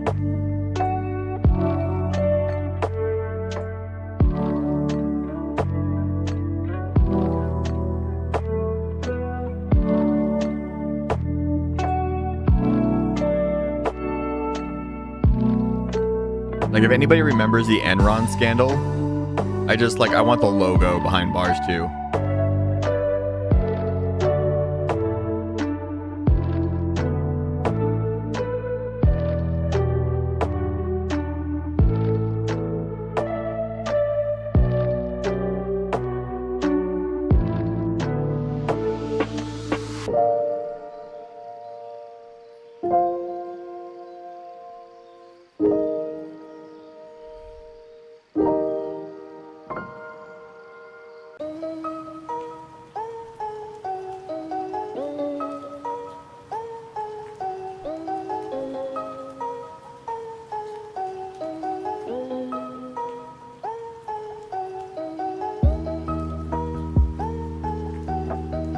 Yes, May gets it.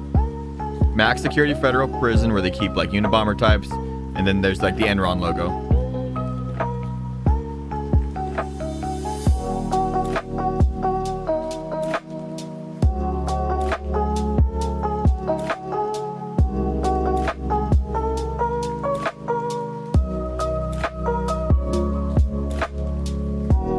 It's gonna be a fucking Namazu, isn't it?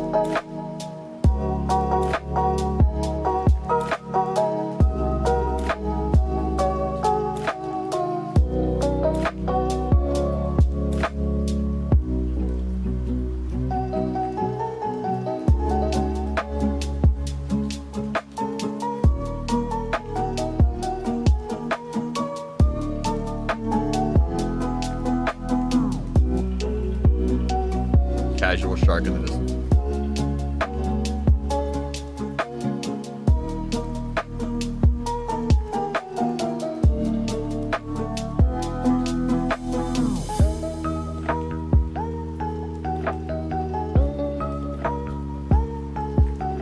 Don't put your schemes in emails, kids. Also, that is surprisingly good advice, but also don't defraud thousands of people.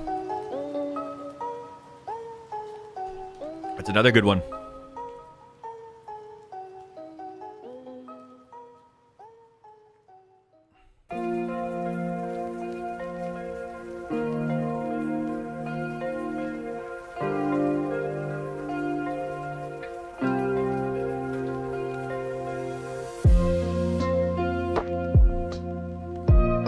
We're dealing with an inebriated weaver.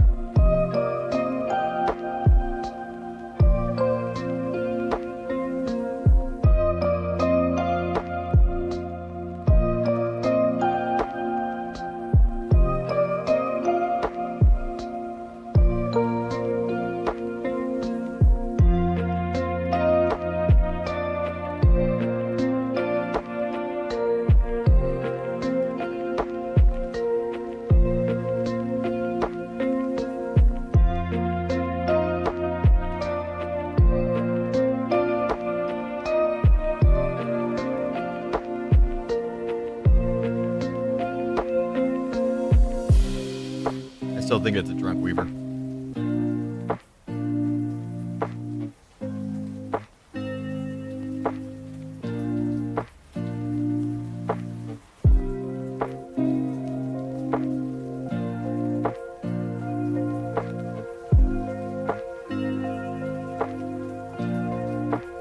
There's nothing subtle about involving the warrior of light in fucking anything.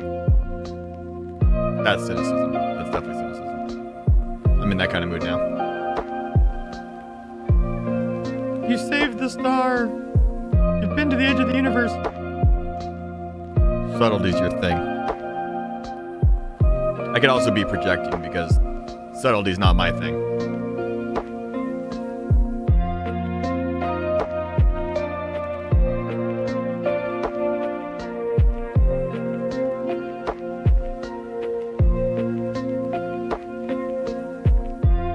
Yo, this cactuar's got moves. That's something you're gonna have to figure out for yourself, May, if subtlety's your thing. I want this dance. Where's this dance?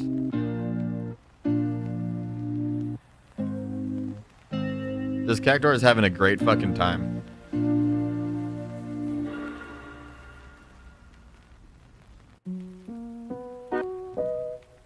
I love cactuars as well.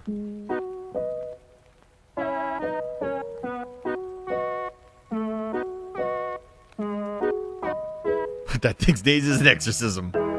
I will purify it with fire 4.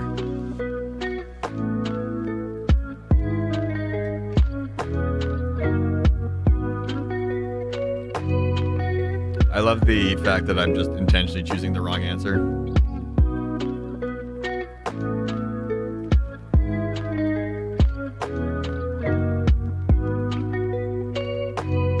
I really want the fucking swole tender minion. Yo, this Mikote's got the idea like, oh, we did a good job, let's get wasted.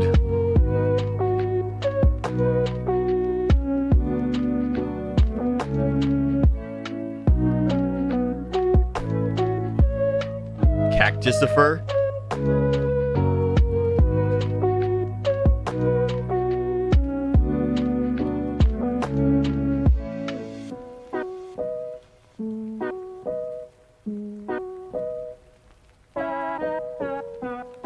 I like the fact that this person has 7 fucking cactuars.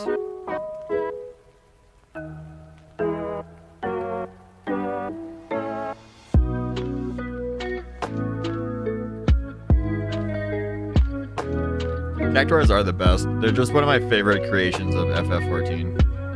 Or of FF in general. Like, I'm still not always used to calling them sabotenders.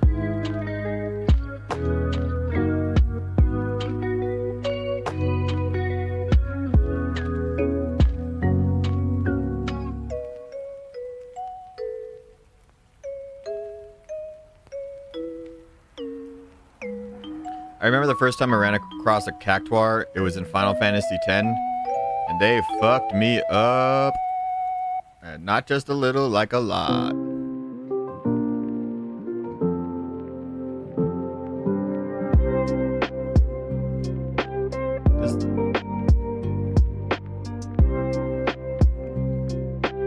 Excuse me?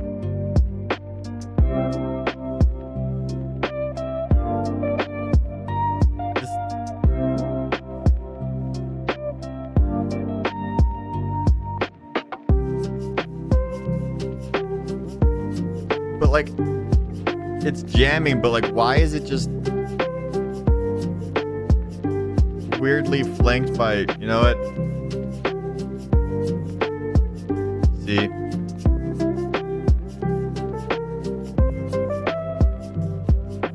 Is it gonna hug me?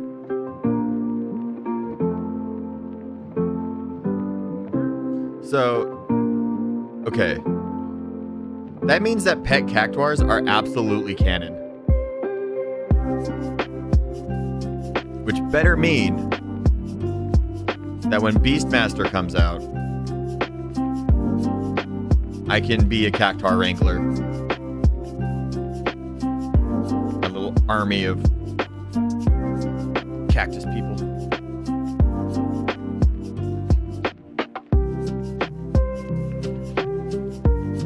So like I know it's probably gonna be like Blue Mage, where like you collect the thing and then like it becomes an ability.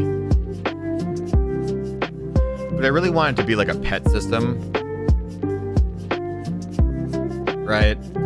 And not like almost like Hunter for WoW, and not like Warlock what Demonology became, where it's like, oh, this is your like oh, that's not at all what I was looking for. That's from a different quest entirely.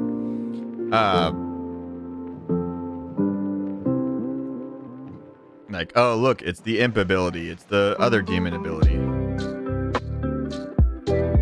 No, I don't want to like, I don't want the minion system. Like I want to, like, I just want to have, like, I want to be able to pick like what I take into battle. And I kind of want it to have like a size thing. Like you can have one big thing, or you can have like 4 small things. So I can have like 4 like cactars. Like, that's, you know, that's the dream. And I think it's a reasonable one. Frankly, I don't even want to take them into battle. I just want to like, I don't know, teach them like synchronized dancing. Or do this. I just want 4 of them doing this shit. I love this. I don't know what, like I want this dance. I want,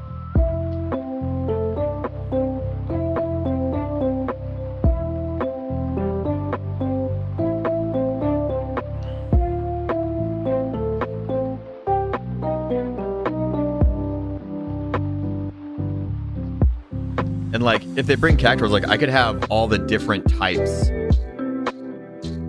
of cactuar, which would be sick.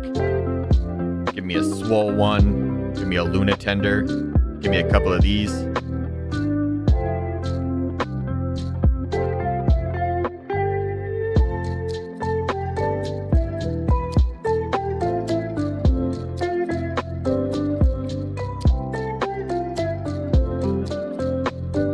Like maybe I can Voltron all my cactuars together. Like they can turn in, like maybe the really strong cactuar can use the small ones as ninja stars for a ranged attack.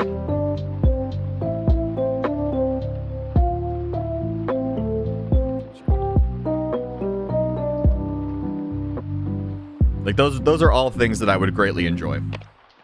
Frankly, I don't even want Beastmaster. I want Cactuar Master.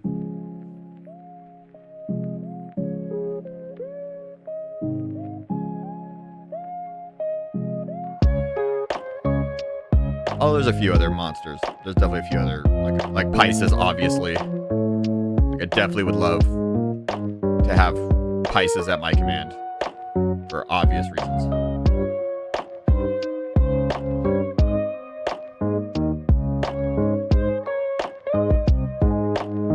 But like, while everyone's like, I know there's gonna be people who are gonna be like, oh, dude, what I really want is like Behemoth. I'm like, nah, man, give me that weird shit. Like, I want them fucking weird ass monsters.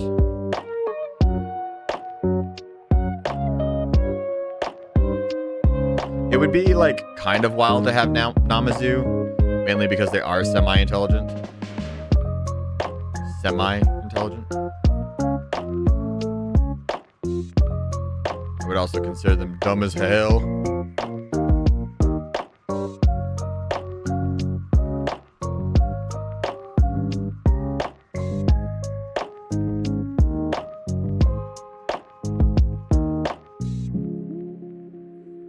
Now, we found out what happens with an educated Namazu. They're just dumb in an entirely different way.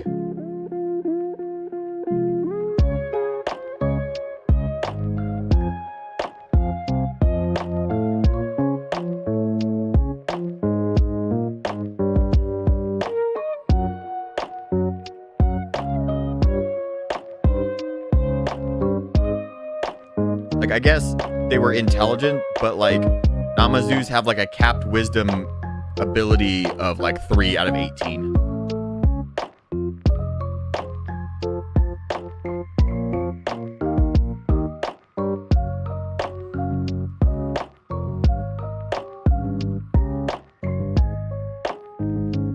The amount of times they were like, yo, put me in this bag was disconcerting. Like it was...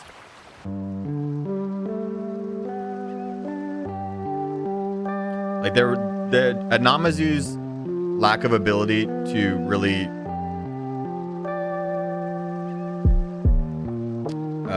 put their own well-being.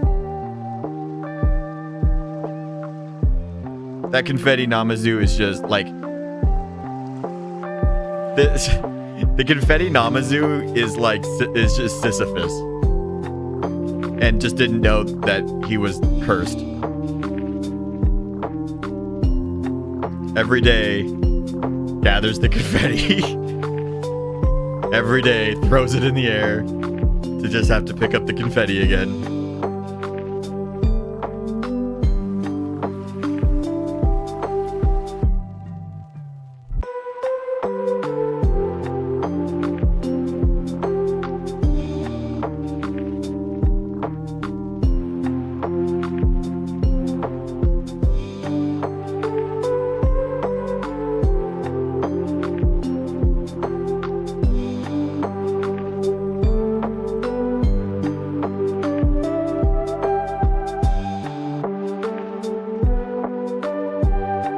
Fucking magnets, man.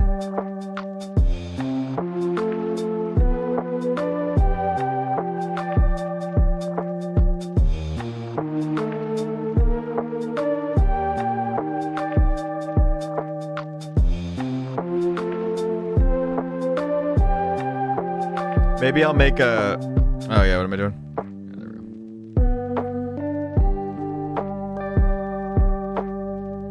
go. God damn. Ruining my fucking buff. How dare you, Barnabas?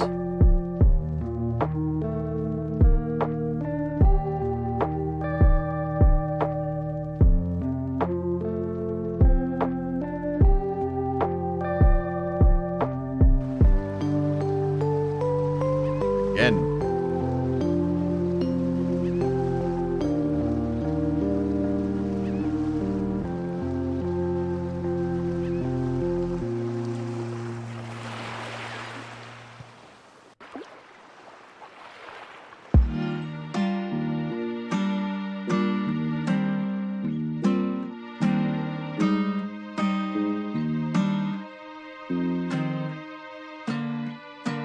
I suppose I could have used triple cast at some point.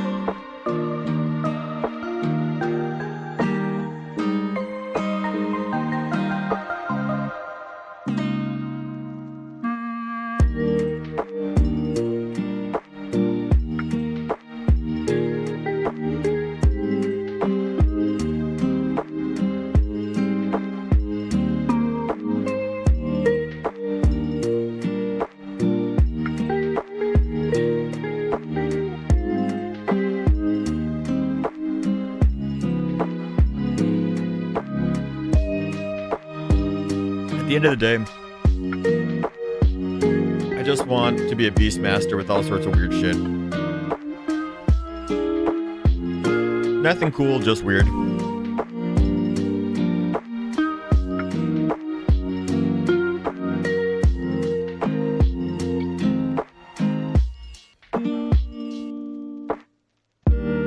It'd be funny if it was like not executed super well, and it was like based on how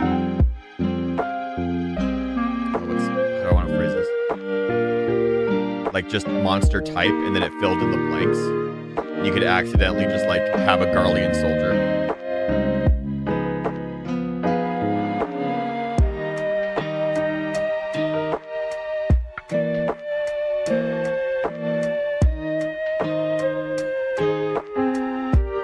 Yeah, like one of these flying armors just following you around as you crack your whip. I taught it tackle.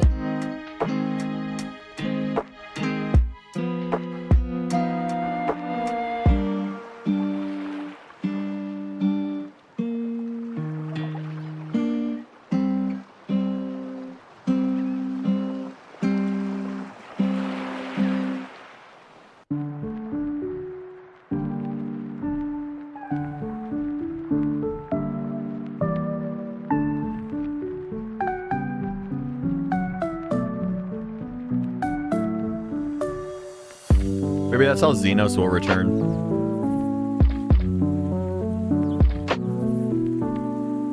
turn him into our pet.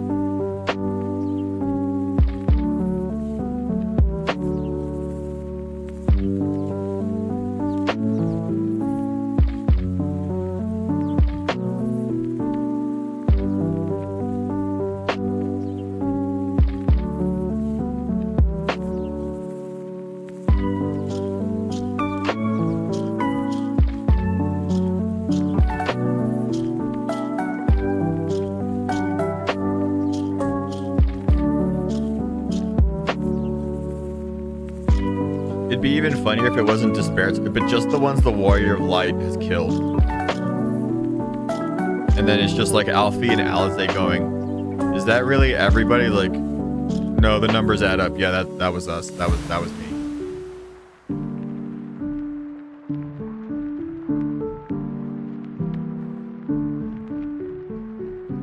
Like how awkward it'd be like somebody just like yeeted yesterday off this mortal coil.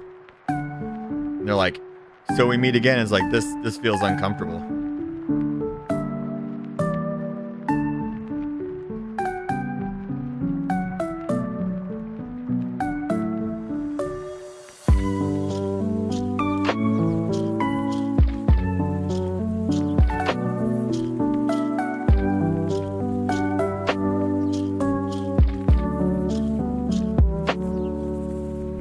Yeah, it's like, oh yeah, this seems a little low. It's like, oh, this is everybody since you've killed me. Oh, okay, that explains a lot.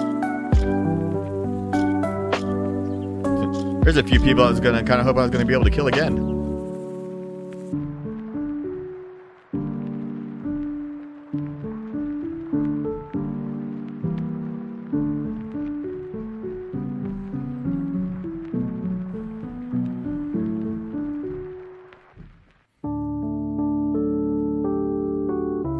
Certain small dick energy antagonist is just sitting there like, I hate this so much.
I feel like not even what would be great about that arc too would be like Xenos would be like, oh, he hasn't stopped whining.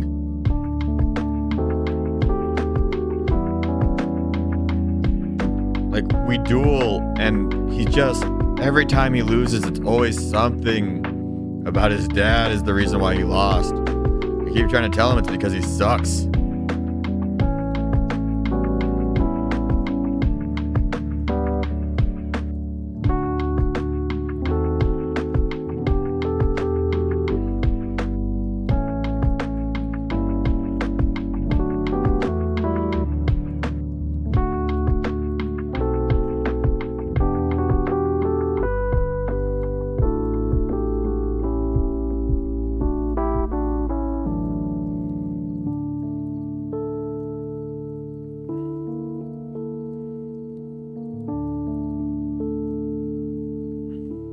That feels all very on brand for our small dick energy antagonist.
elevator doing fucking all the work of this dungeon.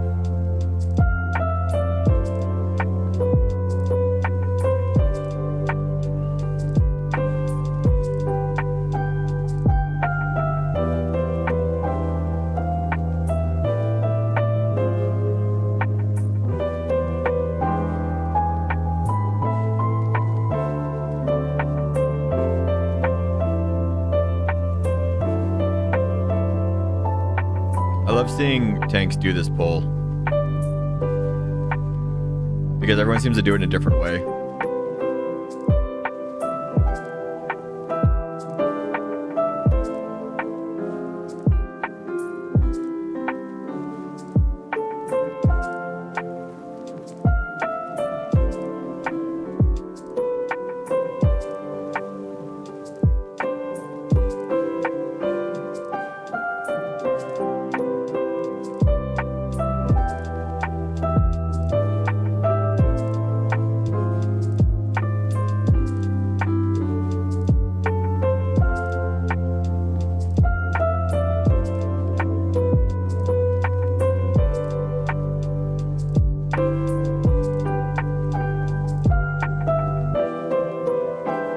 One thing that's interesting is, I'm not sure if people know this, but that AoE will actually hurt the mobs. Like most traps in the game like that will also hurt the enemies.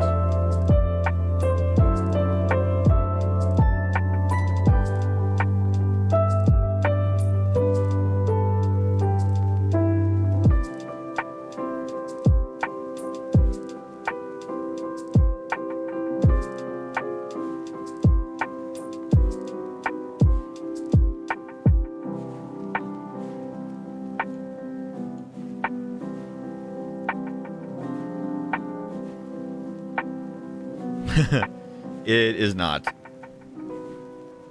It is Azalea Town.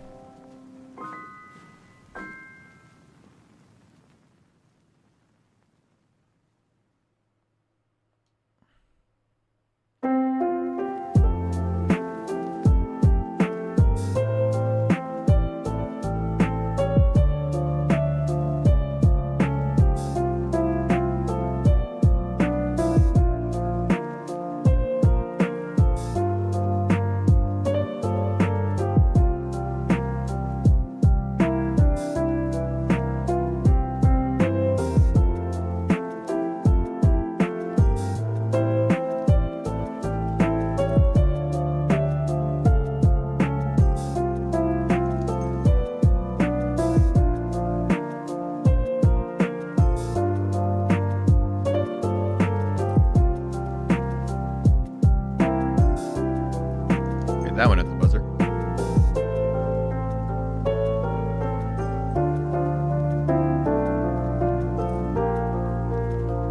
Oh, right.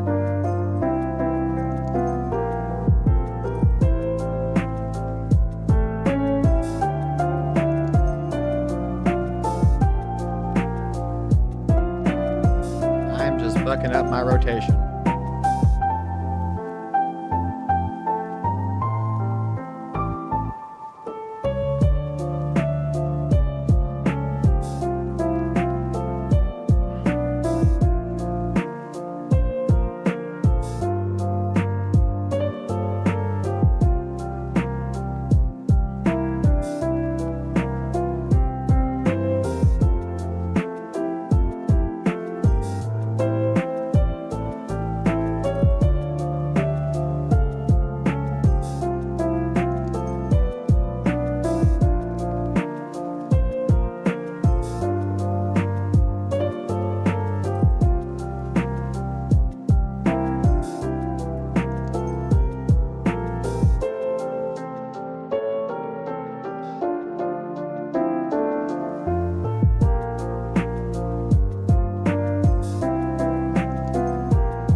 Hey, I did the thing. I paused it during the invincibility phase. So proud of myself.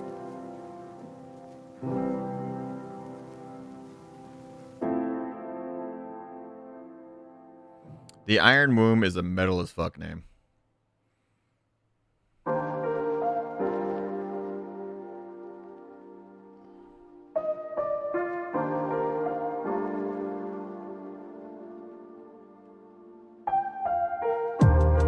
Boy, that was just literally the worst time I could have picked to drop my fucking... like, hilariously bad time.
Sliver until 99. Perfect.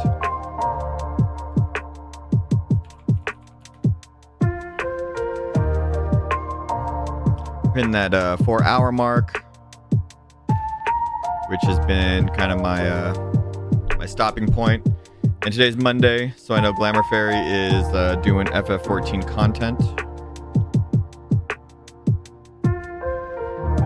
Should be going for a little bit longer, so we are going to raid them.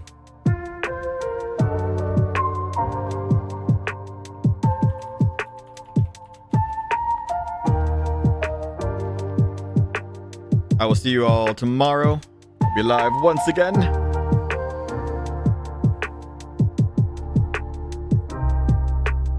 Hope you all have a good day. I'll be on FF14 some more, then doing some other stuff.